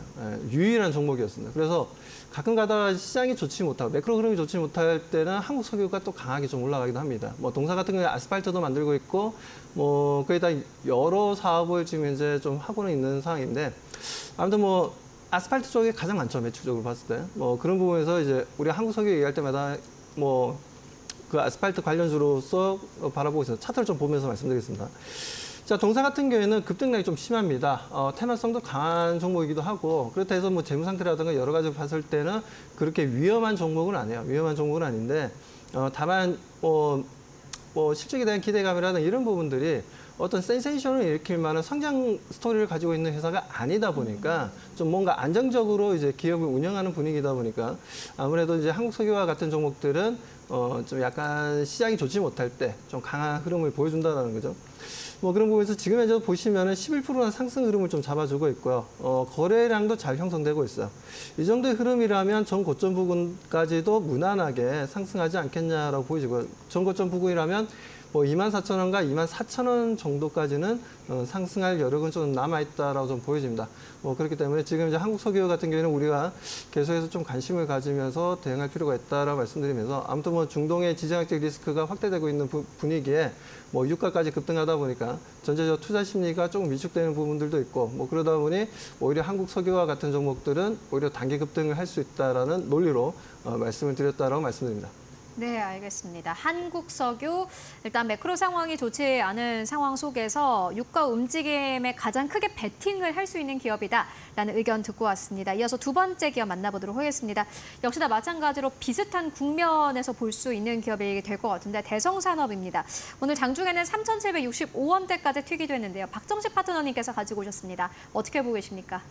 네, 오늘 아침에 중앙에너비스도 튀고 또 흥국석유도 상승이 나오고 하다 보니까 후발로 올라갈 종목이 좀 뭐가 있을까라고 찾아보았더니 대성산업이 남아 있었습니다. 일단 흥국석유 같은 경우에도 이제 GS 칼텍스로부터 석유를 제공받아서 도매 사업을 하고 있는 상황이고 또 중앙에너비스도 SK에너지한테 이제 받아서 또 이제 도매 사업을 하고 있는 그런 상황이기 때문에 대성산업도 이제 GS 칼텍스의 이제 최대 일반 대리점으로 주유소, 가스 충전소 이런 것들을 다양하게 운영을 하고 있는 상황이기 때문에 아무래도 후발로 부각을 받을 수 있는 가능성이 좀 높지 않을까 그렇게 또 생각을 해봅니다. 일단 바이든 대통령이 이제 이스라엘이 이제 이란 석유 시설을 공격하는 것에 대해서 이제 지지하느냐라는 이제 질문을 받았었죠. 근데 거기에 대한 답변이 그것에 대해 논의를 하고 있다라고 이제 언급을 하면서 아무래도 이제 그 가능성에 대한 어떤 그런 우려 때문에 이제 국제 유가가 좀 일정 부분 급등력이 나왔는데 아직까지 이제 이스라엘이 이제 지속적으로 친이란 무장 정파의 지속적인 공격을 하고 있는 상황이기 때문에 국제 유가의 강세도 조금 더 유지될 수 있는 여력은 있지 않을까라고 생각을 해요. 그래서 이 석유 관련 종목들도 오늘 좀 강한 흐름을 보였지만 조금 더 상승 흐름이 이어지지 않을까라고 생각을 합니다. 그래서 대성산업 오늘 이제 며칠 전에 좀 강력한 상승력을 만들어내고 그 이후로 좀 눌려서 지금 시세 흐름이 움직이고 있는 상황인데 아무래도 국제유가가 지속적으로 상승이 나오면은 후발주로 강력한 상승력을 한 번 정도는 만들어낼 수 있다라고 생각을 하고 있습니다. 그래서 3,600원 이하로 여러분들이 이제 분할 매수 관점을 한번 가져가 보시고 이 상태로 단기적인 상승력이 나오면 4,200원 정도 자리까지는 충분히 올라갈 수 있지 않을까 생각하고 있습니다. 네, 알겠습니다. 대성산업 만나보고 왔습니다. 이어서 다음 기업 바로 만나보도록 하겠습니다. 역시나 마찬가지로 비슷하지 않을까 싶은데 GSE 가지고 오셨습니다. 오늘 주가가 7.3% 넘게 상승세, 그리고 장중에는 4,395원대까지 튀기도 했습니다. 박수범 대표님께서 가지고 오셨는데 이 기업도 역시나 마찬가지로 긍정적으로 보시는 걸까요? 네, 일단 지금 이제 간밤에 골드만삭스 쪽에서 나온 내용들을 좀 보게 되면 지금 현재 천연가스 같은 경우에 대략적으로 한 2.9달러 정도 합니다. 그 상황에서 지금 이제 6달러까지 올라갈 수 있다. 지금 현재보다 대략적으로 한 뭐 100% 이상은 상승할 수 있다. 뭐 이런 내용들이었는데 그 내용들을 봤을 때 천연가스에 대한 수요가 뭐 늘어나긴 늘어납니다. 그리고 최근 뭐 엘니뇨 현상도 있었고 라니냐 현상도 좀 발생하고 있는데 라니냐 현상이라는 건 이제 적도 지역에 이제 바닷물이 차가워짐으로 인해서 아무래도 뭐 아시아 쪽, 뭐 중국이나 일본이나 한국이나 이쪽에서의 뭐 홍수라든지 아니면 비가 너무 많이 와가지고 뭐 태풍이라든지 이런 현상을 좀 보여주고 라니냐 현상 같은 경우에는 오히려 중남미 쪽 같은 경우에는 오히려 지금 건조해지죠. 그 정도로 이제 비가 오지 않고 상당히 좀 건조해지는 흐름들을 보여주는데 이런 라니냐 현상이 뭐 겨울철에 발생하게 되면 상당한 추위를 또 가져옵니다. 그렇기 때문에 골드만삭스에서 이번에 나왔던 얘기가 지금 이제 $6까지 천연가스가 올라갈 수 있다라고 얘기한 그 베이스 자체가 이번 혹한기가 상당히 좀 심할 것이다. 이번에 뭐 여름에도 마찬가지였고 최근에도 보면 지난주도 마찬가지로 상당히 따뜻했어요. 따뜻했는데 이렇게 따뜻한 일수가 많아질수록 반대급부로 오히려 추운 날씨가 엄청나게 추워지는 경향을 좀 보여준다라는 거죠. 뭐 그런 관점에서 봤을 때는 천연가스에 대한 수요가 늘어날 것이다. 왜냐하면 천연가스에서 가장 많이 소비하는 곳이 어디냐면 난방으로 쓴다는 겁니다. 그러니까 집이 춥다 보니까 집을 따뜻하게 데우기 위해서 난방용으로 가스를 많이 사용한다는 부분들인데 뭐 그런 부분들에서 수요가 크게 증가할 수 있다는 거죠. 유럽도 마찬가지고 북미 시장도 마찬가지고 전체적인 이제 북반구에 있는 국가들은 대체적으로 좀 많이 좀 사용하지 않겠냐라는 관점, 수요가 좀 많이 늘어나지 않겠냐라는 관점이고 뭐 그렇다면 제가 봤을 때는 GS를 공략을 해야 된다고 바라보고 있고 물론 동사가 뭐 그렇다고 해서 뭐 실적에 엄청나게 큰 변화를 주고 그런 건 아니에요. 말씀드리면 솔직히 테마성으로 움직입니다. 동사 같은 경우에는.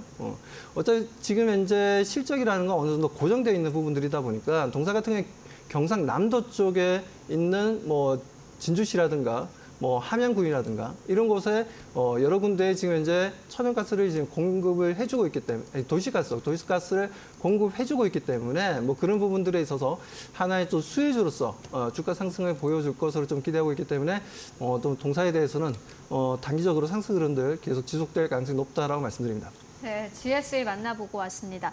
테마성 이슈에 따라서 움직이고 있는 기업들이 최근 시장에서 많아지고 있습니다. 그만큼 또 대응하기도 힘들고 참 따라가기도 힘든데 오히려 이 시점을 좀 이용을 해서 테마성과 관련된 기업들 그 가운데서도 강력하게 움직이는 기업들을 공략해보자라는 의견으로 저희 정리를 해보고 가도록 하겠습니다.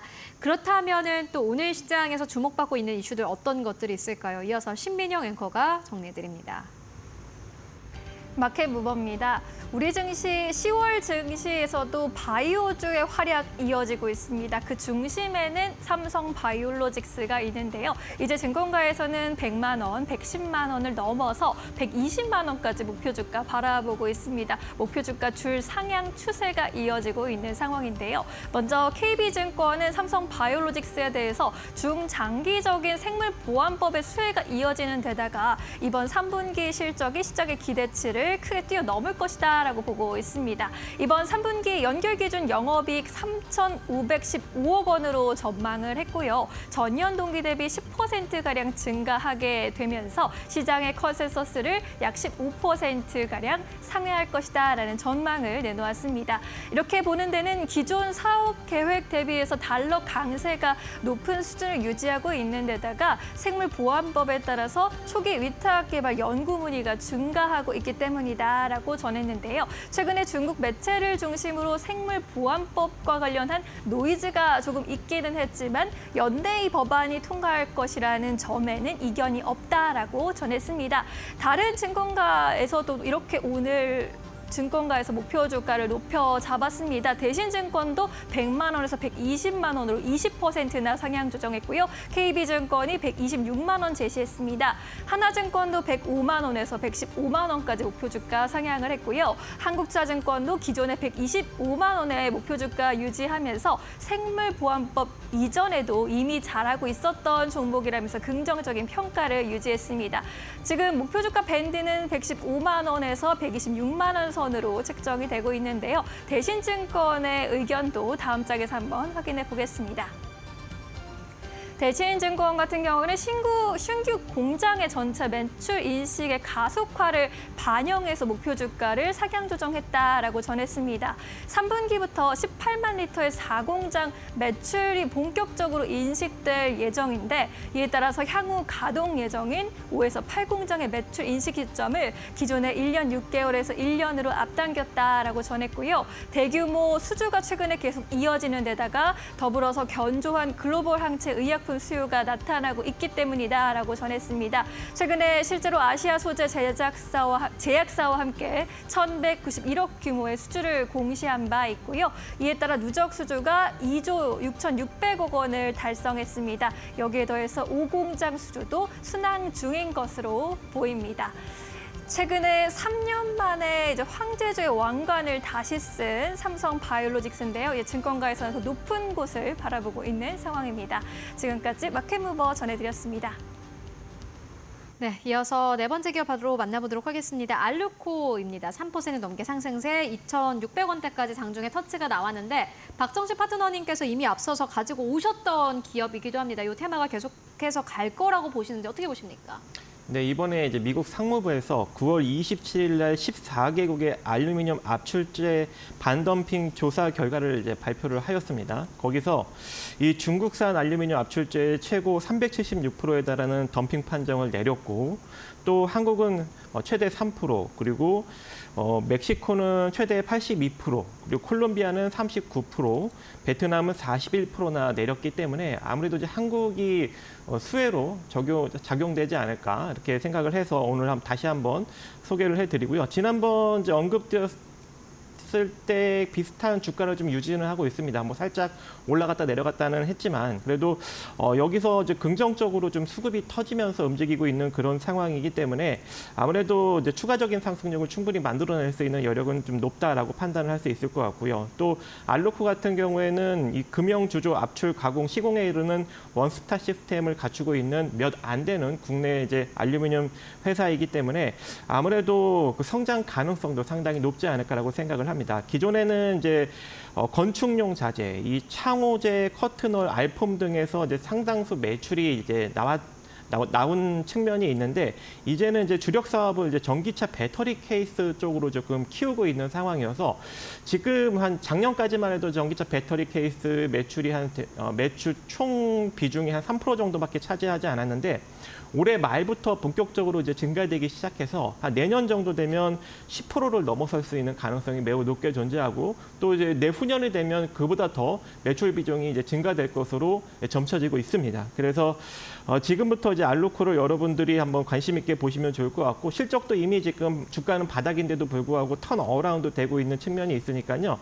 지금 가격부터 분할 매수 관점 한번 가져가 보시고 이 상태로 단기적인 상승력이 나타난다면 최소한 2,800원 정도 자리까지는 안정적으로 올라갈 수 있지 않을까 생각을 하고 있습니다. 네, 알겠습니다. 알루코 만나보고 왔습니다. 이어서 다섯 번째 기업 만나보도록 하겠습니다. 박수범 대표님께서 정말 오랜만에 가지고 오신 것 같아요. 삼성전자.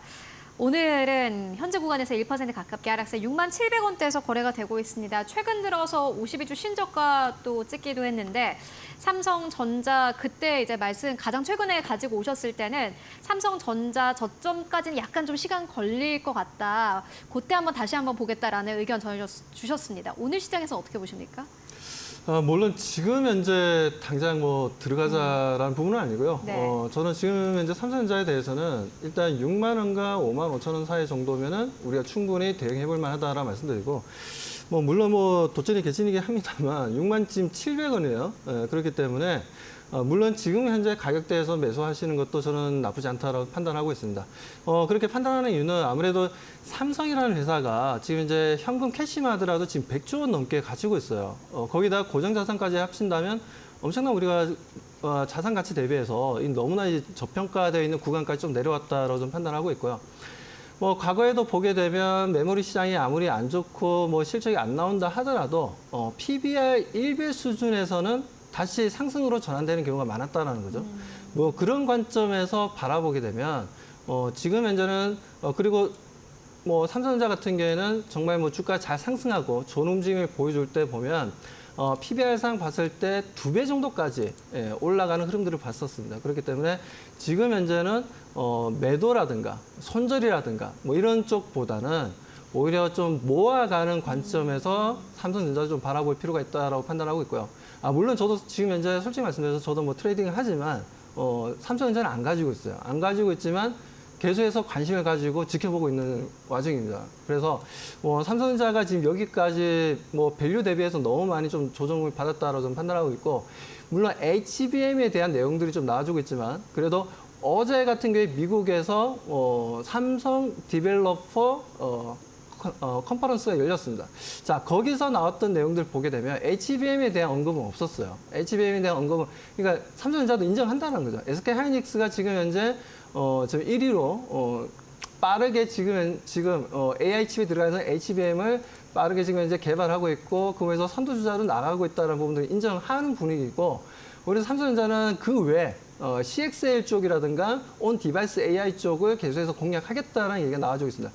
그쪽 분야만큼은 어떻게 보면 퍼스트 무브로서의 다시 한 번 더 삼성전자의 정체성을 보여주겠다라는 의지가 좀 강해 보입니다. 그렇기 때문에 어제 있었던 컨퍼런스이긴 합니다만 그에 대한 투자자들에 대한 부분도 그렇고 개발자들에 대한 우리가 앞으로 이렇게 해서 방향을 맞춰서 나갈 테니까 너무 걱정하지 말고 따라와 주길 바란다라는 의미였던 것 같아요. 그렇기 때문에 그런 관점에서 보면 저는 삼성전자는 물론 삼성전자가 중요합니다. 중요한 이유는 많은 이유가 있지만 그중에서 투자자의 투자 심리가 가장 안 좋아져요. 삼성전자가 계속 주가가 내려가지게 되면. 왜냐하면 우리가 소위 얘기해서 삼성전자 같은 경우에는 잔여한데 우리가 주식을 사줄 때도 뭘 사줍니까? 딱 한 종목 고르라면 다들 얘기하는 게 국내 시장에서는 삼성전자를 얘기합니다.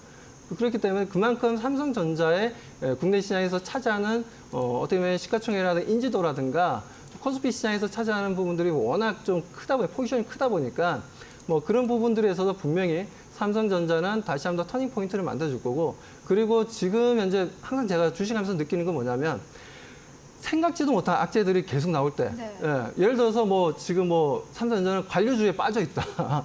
이게 지금 의사소통이 잘 안 된다. MZ 세대들이 보다 40대를 주축으로 해서 직원들이 엄청나게 많다. 이런 얘기도 나와주고 있는데, 그런 건 제가 봤을 땐 별 중요한 내용은 아니라고 봅니다. 미래 성장성까지 그런 것까지 미래 상황까지 땡겨서 판단하는 거는 너무 불투명한 부분들에 대해서 우리가 너무 우려한 부분이라고 저는 판단하고 있고요. 그래서 그런 부분들을 생각할 게 아니라 자체적인 성장을 정말 할 수 있는지, 그럴 만한 모멘텀을 가지고 있고 그만한 기술력을 가지고 있는지를 따져보면서, 그리고 지금 이제 재무 상태라든가 여러 가지로 봤을 때 동사가 지금 현재 가격대라면 상당히 좀 매력적이고, 다시 한번 말씀드리지만 55,000원에서 6만 원 사이면 정말 우리가 관심 가지고 대응해 볼 만한 정말 좋은 종목이라고 말씀드리고 싶습니다. 네, 삼성전자 가지고 계신 분들 아마 속상하실 것 같습니다. 삼성전자 사실 HBM 이슈가 나왔을 때만 하더라도 SK하이닉스 금방 따라간다. 증권가에서도 삼성전자는 동네 구멍가게가 아니다. 이런 제목의 리포트까지 함께 발행을 하기도 했었는데, 실질적으로 삼성전자 HBM 관련해서 약간 이제는 좀 뒤처진 걸 거의 인정을 한 수준이고, 이에 따라서 주가도 좀 함께 움직이고 있습니다. 다만 박수범 대표님께서 말씀하셨다시피 HBM을 제외하고는 사실 이 정도 가격이 매겨질 만한 기업은 아닌데, 일단 많이 주가는 내려와 있습니다. 밸류에이션 측면에서 굉장히 매력적이다. 그렇기 때문에 55,500원대에서 6만 원대 수준은 충분히 매수가 가능한 시점이다라는 투자 의견 함께 전해주셨습니다. 아마 많이들 궁금해하실 부분이니까는 이렇게 주가 흐름 잘 체크해 보시는 게 시장을 대응할 만한 포인트가 될 것 같고요. 마지막 게 바로 만나보도록 하겠습니다. 한일단조입니다. 2,165원대에서 거래되고 있는데 파트너님 어떻게 보십니까? 네, 지난 9월 30날 이제 언급드리고 나서 이제 그 다음에 바로 한 20%대 이상 상승력이 나왔다가 다소 조금 이제 눌리고 오늘 또 살짝 또 반등력이 나오고 있는 그런 모습인데요. 이미 이제 지난 이제 이란과 이스라엘의 어떤 지정학적 리스크로 인해서 제가 이제 언급을 드렸었고, 진짜 이제 10월 1일 날 이란이 이스라엘에 탄도미사일 한 180발을 발사를 하였습니다. 이제 그로 인해서 이제 이스라엘이 이제 이란에 보복 가능성을 이제 내비치고 있는 상황인데요.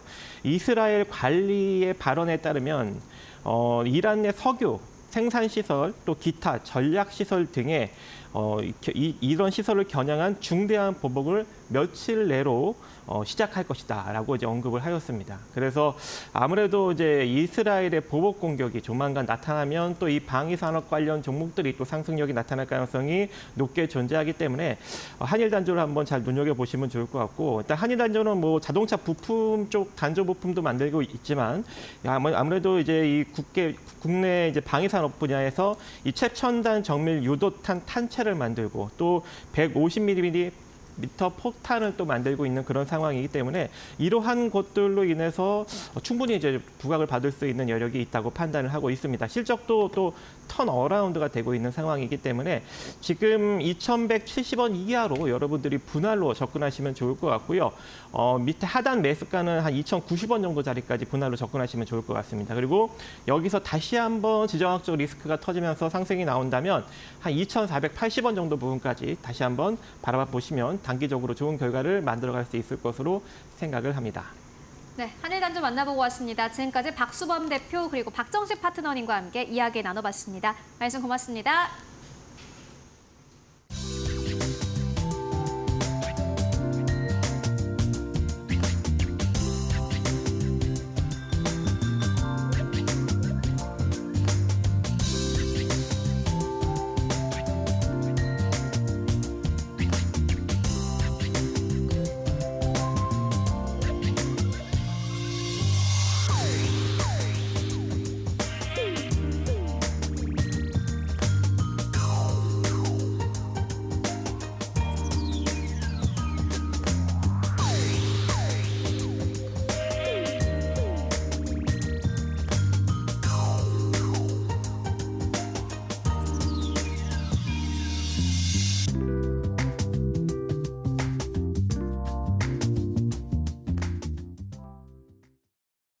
네, 마감 전략 세워보고 가도록 하겠습니다. SK증권 2000지점으로 가보도록 하겠습니다. 서영훈 차장 연결되어 있습니다. 안녕하십니까?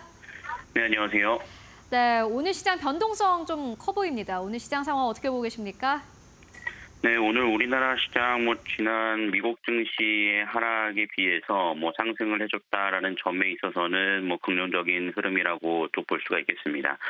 전반적으로 아시아 증시에 대한 움직임들 좀 긍정적으로 좀 나오는 모습이고, 중국의 상승 이후에 일본 증시가 좀 반등을 해줬다라는 점에서 우리나라 시장에도 그러한 점들이 좀 긍정적으로 작용을 했다라고 좀 볼 수 있을 텐데요.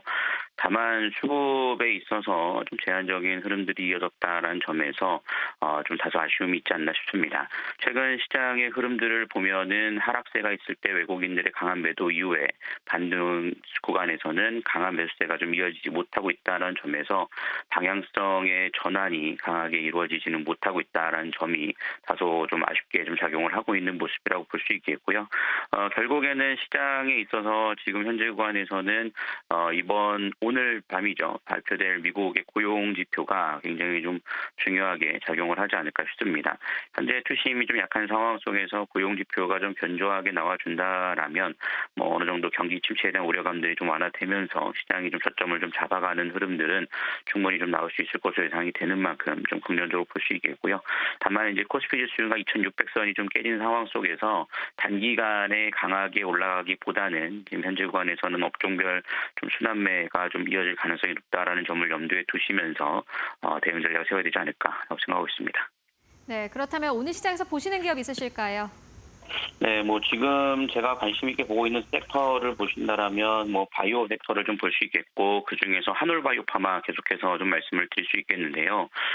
바토클립 에 대한 임상 결과에 따라서 단계적 기술 수령에 대한 기대감이 좀 놓이고 있습니다. 이러한 점들이 좀 이어지게 된다라면 현재 실적으로서 직접적으로 좀 반영이 될 수 있는 모멘텀인 만큼 주가가 좀 밀릴 때도 상당히 좀 견조한 흐름들을 좀 보여주고 있다라고 볼 수 있겠고요.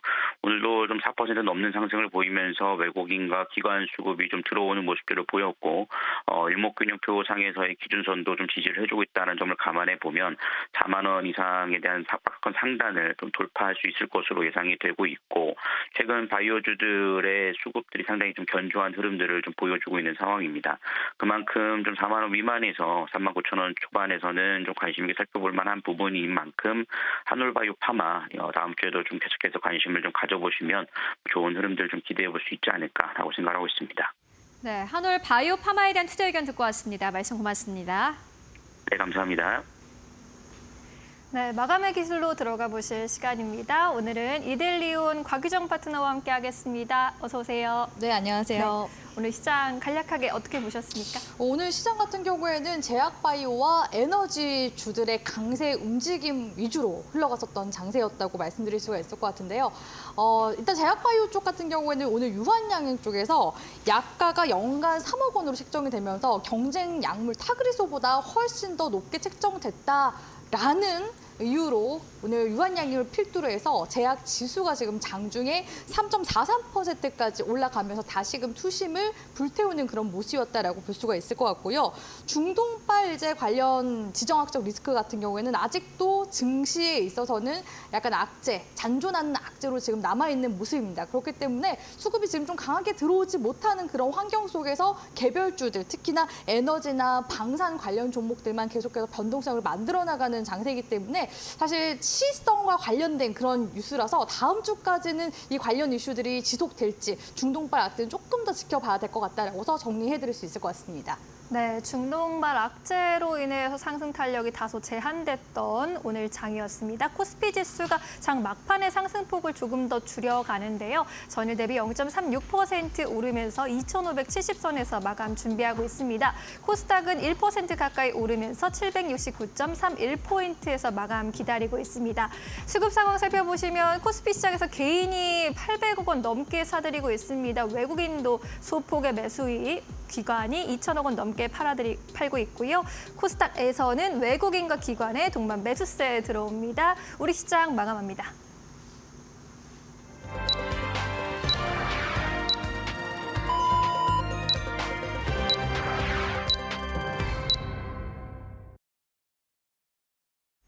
네, 10월 4일 금요일장 모두 다 마무리가 됐습니다. 여러분들 오늘도 고생 많으셨습니다.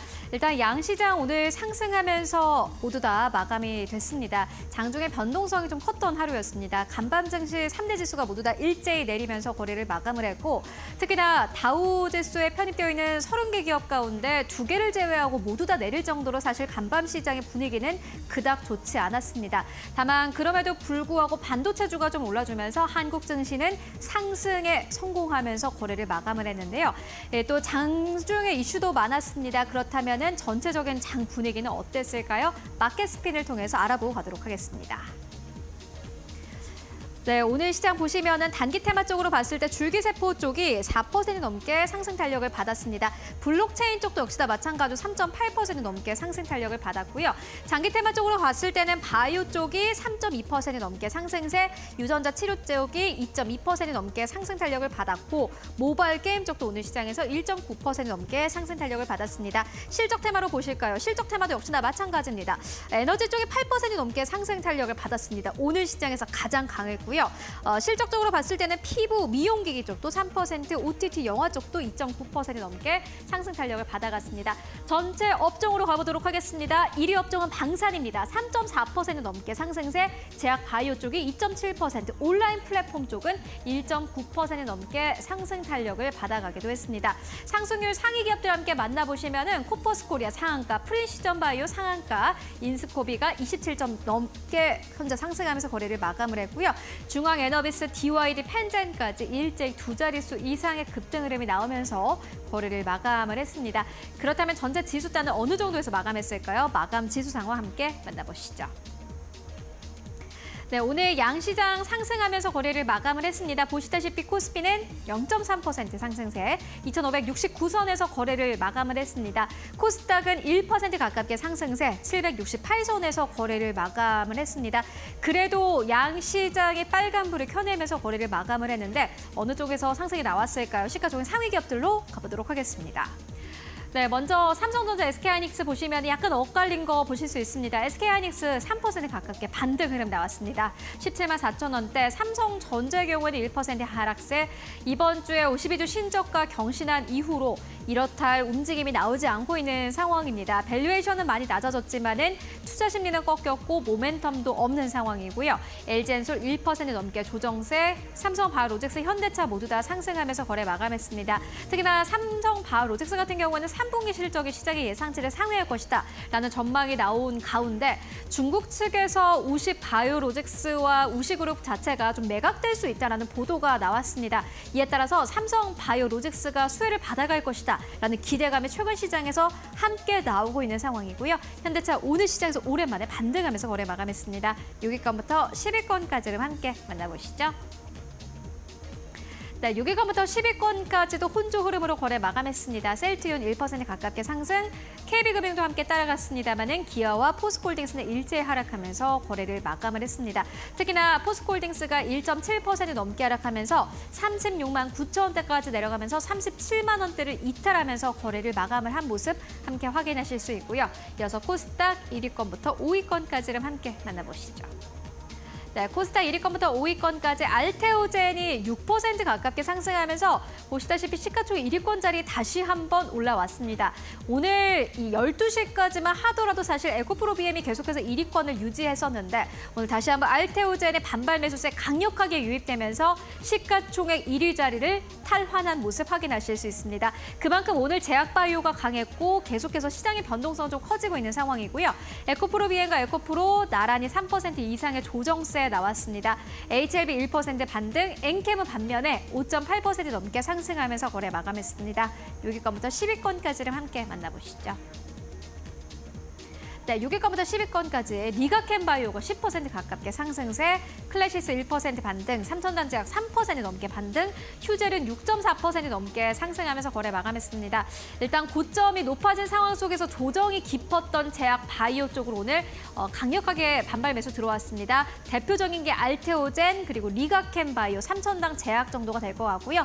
휴젤도 마찬가지로 필러 이 전체적인 매출에 대한 기대감 나오고 있습니다. 주가 그만큼 강력하게 힘 받았고 리노공업 3% 가깝게 상승하면서 거래 마감했습니다. 지금까지 마감 상황 함께 살펴보고 왔습니다. 네, 이번 주 시장 이렇게 정리하고 이제 다음 주 전략 좀 세워보도록 하겠습니다. 파트너님, 다음 주는 이제 어떤 지표들 좀 봐야 할까요? 일단 중동 정세가 시의성이 있는 이슈이긴 해서 다음 주까지는 그래도 조금 더 끌고 가지 않을까라고는 보고 있거든요. 예. 그래서 중동 정세도 일단은 보셔야 될 것 같고요. 그리고 이제 중국 증시 지금 국경절이기 때문에 7일까지가 이제 휴장이고 그 다음부터는 이제 또 증시가 재개를 하겠죠. 이 중국 증시 모멘텀을 보실 때는 홍콩 지수를 같이 함께 보시면 되는데 오늘도 홍콩 지수는 또 올랐습니다. 그렇기 때문에 중국발 관련 모멘텀들도 지금처럼 이슈나 이런 부분들이 좀 부재한 그런 장세 속에서 또 반짝 상승세를 끌어낼 수 있는 그런 테마단의 움직임이 나올 수 있기 때문에 계속해서 이런 관련 뉴스 플로우를 보면서 개별적인 종목 대응하는 내지는 단기 테마성으로 트레이딩하는 그런 관점으로 매매를 좀 하시는 게 좋을 것 같다라고 말씀을 드리고 싶고요. 그리고 고용지표도 오늘 이제 넘어가는 밤에 발표가 나올 예정인데 아마 이제 고용지표 같은 경우에는 무난하게 흘러가지 않을까라고는 보여집니다. 그리고 다음 주 기점으로는 경제 지표들 특히 미국의 CPI나 PPI 발표가 있을 예정이거든요. 이번 이제 오는 9월 달 CPI나 PPI는 무난하게 넘어갈 가능성이 높은데 지금 이제 중동 정세가 불안정해서 유가가 배럴당 200달러 넘어설 것이다. 이런 지금 이야기까지 나와주고 있는 그런 상황이기 때문에 다시금 인플레를 자극하는 그런 변수가 될 가능성은 높습니다. 이러한 이제 변수는 또다시 미국 대선에도 영향을 미칠 가능성이 높기 때문에 10월 장세는 계속해서 좀 다소 출렁이는 장세가 이어지게 될 가능성이 높거든요.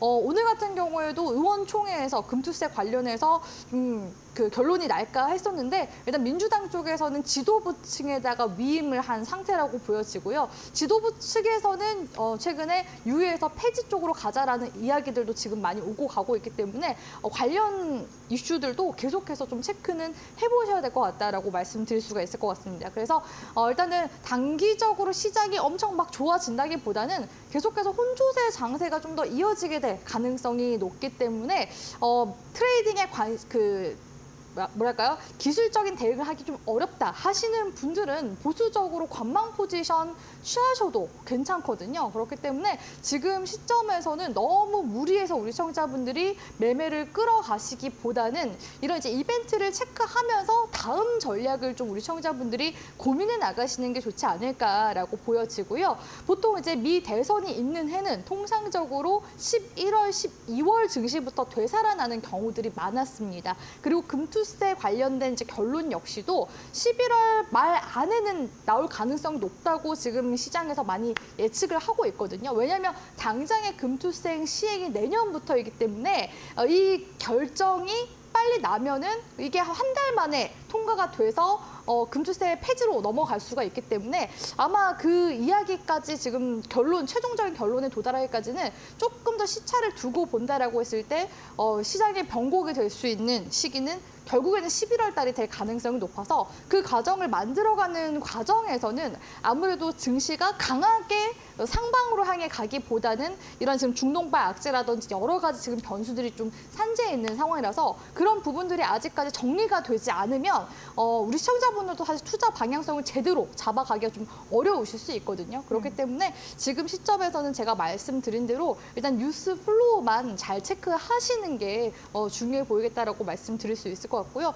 또한 다음 주에도 우리 국내 증시 또 휴장일이 있습니다. 수요일에 또 휴장이 있잖아요. 보통 이렇게 또 주간에 휴장일이 하루 정도 이렇게 껴있거나 하면은 증시 수급 자체가 강하게 들어오기가 좀 힘듭니다. 그렇기 때문에 이번 주도 한 3거래일 정도밖에 증시가 열리지 않아서 증시 수급 공백이 좀 심하게 나타났었거든요. 근데 다음 주에도 마찬가지로 휴일이 또 하나 껴있기 때문에 수급이 지금 크게 받쳐주지 못할 그런 이제 상황에 놓일 가능성이 높습니다. 그렇기 때문에 계속해서 이런 단발적인 테마주들 위주로 계속 순환매가 나와줄 가능성이 높아서 그 점만 유의하시면서 우리 시청자분들이 시장 전략을 잘 세워나가셨으면 좋겠습니다. 네, 이번 주 징검다리 연휴 속에서 투자 심리가 더 위축될 수밖에 없었던 한 주였는데 다음 주에도 휴일이 하나 껴있기 때문에 좀 대응하기 어려운 시장이 될 수도 있을 것 같습니다. 뉴스 플로우를 잘 체크해 보시는 게 또 중요할 것 같은데요. 다음 주에 그렇다면 시초가로 공략해 볼 만한 종목이 어떤 종목이 될까요? 네, 오늘 이제 풍산을 가지고 왔고요. 오늘 보니까 방산 관련 종목들, 현대로템이라든지 하나 에어로스페이스도 수급이 좀 들어오는 모습들이 관측이 되더라고요. 특히 지금 중동 정세가 너무 안 좋기도 하고요. 미 대선도 마찬가지입니다. 누가 되던 간에 지금 각 국의 박이비 부담 계속해서 늘어나고 있는 시점이거든요. 이런 와중에 이런 중동 악재가 계속해서 이 확전에 대한 공포감을 계속 유발시킨다면 당연히 그에 따른 투심은 방산 쪽으로 갈 수밖에 없고요.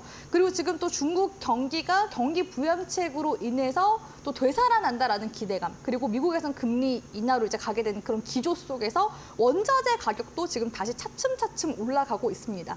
데이터 수요가 또 늘게 되면은 또 그에 따른 전선, 구리 관련 종목들 당연히 수혜받을 수밖에 없고요. 풍산 같은 경우에는 또 구리를 또 재련하는 그런 기업이잖아요. 거기다 또 방산 사업도 하고 있기 때문에 보통 이제 총알탄이나 포탄 같은 경우에 겉에 쓰여져 있는 그런 이제 금속물이 보통 구리가 또 쓰이는 경우들이 많다고 합니다. 그래서 해외 쪽에서 현대로템에서 K9 전차가 팔리면 팔릴수록 소모품인 당연히 포탄이나 총알 이런 부분들도 같이 또 동반해서 판매가 될 수밖에 없거든요. 그렇기 때문에 지금 방위 사업 쪽으로도 지금 호조세를 보여주고 있는 기업이기 때문에 지금 현재 대외적인 이벤트나 내지는 지금 업황 상황으로 봤을 때도 충분히 부각이 될 수 있을 만한 그런 종목이라고 보고 있어서 풍산을 가지고 와봤고요. 풍산의 기업 분석도 잠깐 한번 보면요. 제가 실적이 지금 이제 또 늘고 있다 말씀을 드렸었는데 실적적인 부분을 잠깐 한번 볼게요. 기업 분석 보시면 이전에 2021년도 매출액 3조 5천억 대비해서 지금 거의 1조 가까이 증가한 모습도 볼 수가 있고요. 영업이익 같은 경우에는 작년, 재작년 같은 경우에는 좀 소폭 줄어든 모습이었는데 올해 같은 경우에는 또 퀀텀 점프하면서 3,800억 원 정도의 영업이익이 기대가 되는 수준이라고 볼 수가 있겠습니다. 그렇기 때문에 지금 사실상 실적 모멘텀도 잘 들어오고 있는 기업이라고 볼 수가 있을 것 같고요. 기술적인 움직임도 지금 보시면요. 사실 풍산을 제가 오늘 오전 장 초반부터 계속 좀 예의주시하고 있었습니다. 그런데 장 중 에도 계속 움직임이 양봉 형태였었는데 장 막판까지 지금 5%대로 지금 상승 마감을 해줬거든요. 이렇게 된다면은 다시금 전고점 구간대까지 주가가 올라와줄 가능성이 높습니다. 제 지금 비법 라인, 점 라인이라고 저는 표현을 하거든요.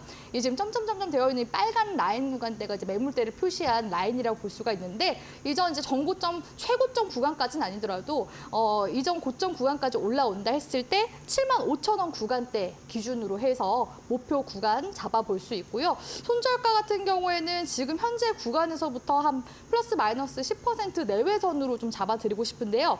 21선 구간대를 다시 이탈하게 되면 다시 단기적인 데드크로스가 나오면서 추세가 하방으로 가게 될 가능성이 높거든요. 그러니까 지금 구간에서는 어차피 바로 직전인 9월달 정고점 돌파해줄 가능성이 높기 때문에 제한적이긴 합니다. 그럼에도 불구하고 단기적으로 대응하실 분들 기준으로 했을 때 6만 원, 마이너스 10% 내외 구간이죠. 이 구간대 기준으로 해서 이탈 여부 보시면서 추세 매매 단계에서 스윙 관점으로 추세 매매 관점으로 흐름을 살펴보시길 바라겠습니다.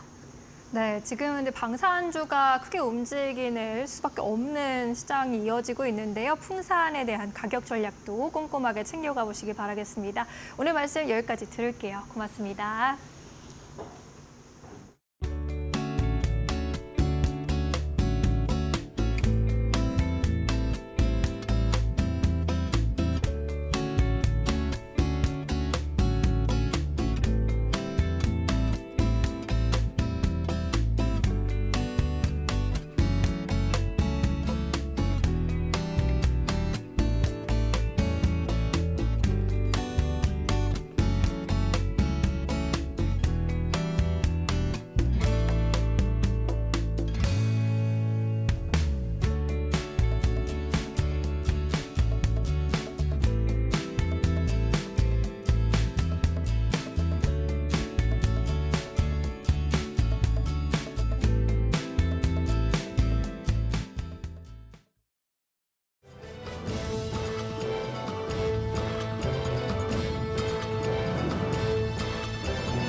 계속해서 이데일리 TV 뉴스 전해드립니다.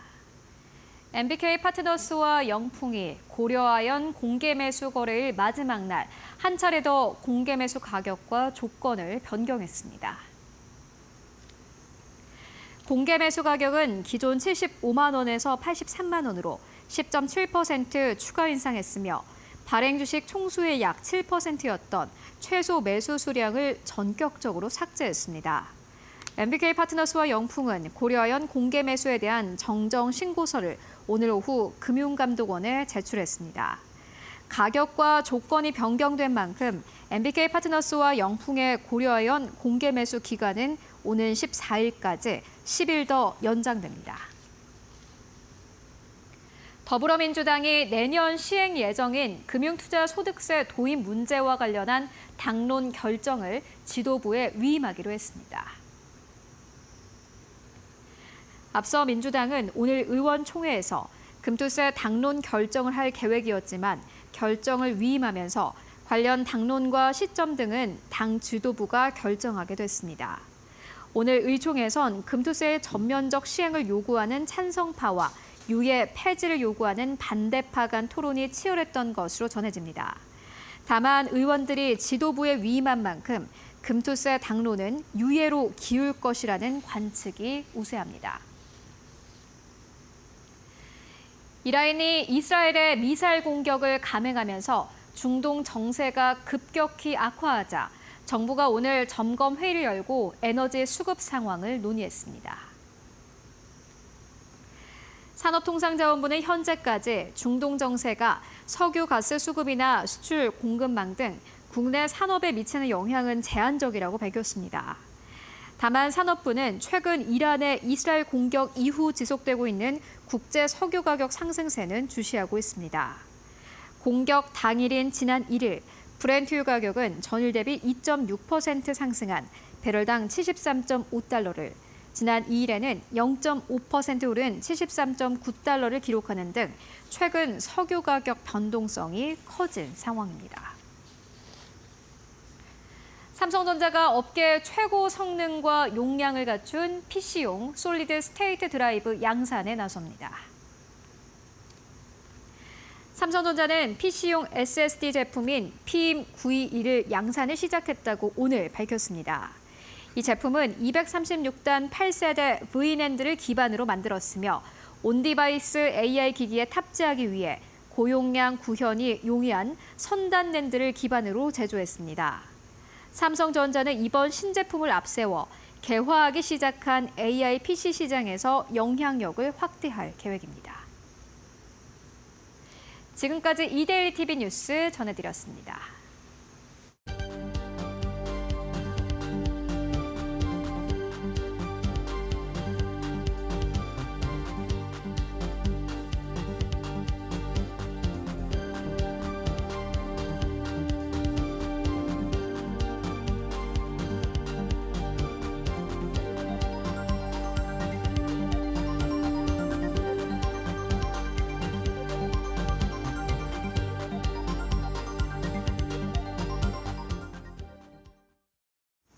네, 오늘 저희가 준비한 소식은 여기까지입니다. 저희는 다음 주 월요일에 다시 인사드리겠습니다. 시청해주신 여러분 모두 고맙습니다.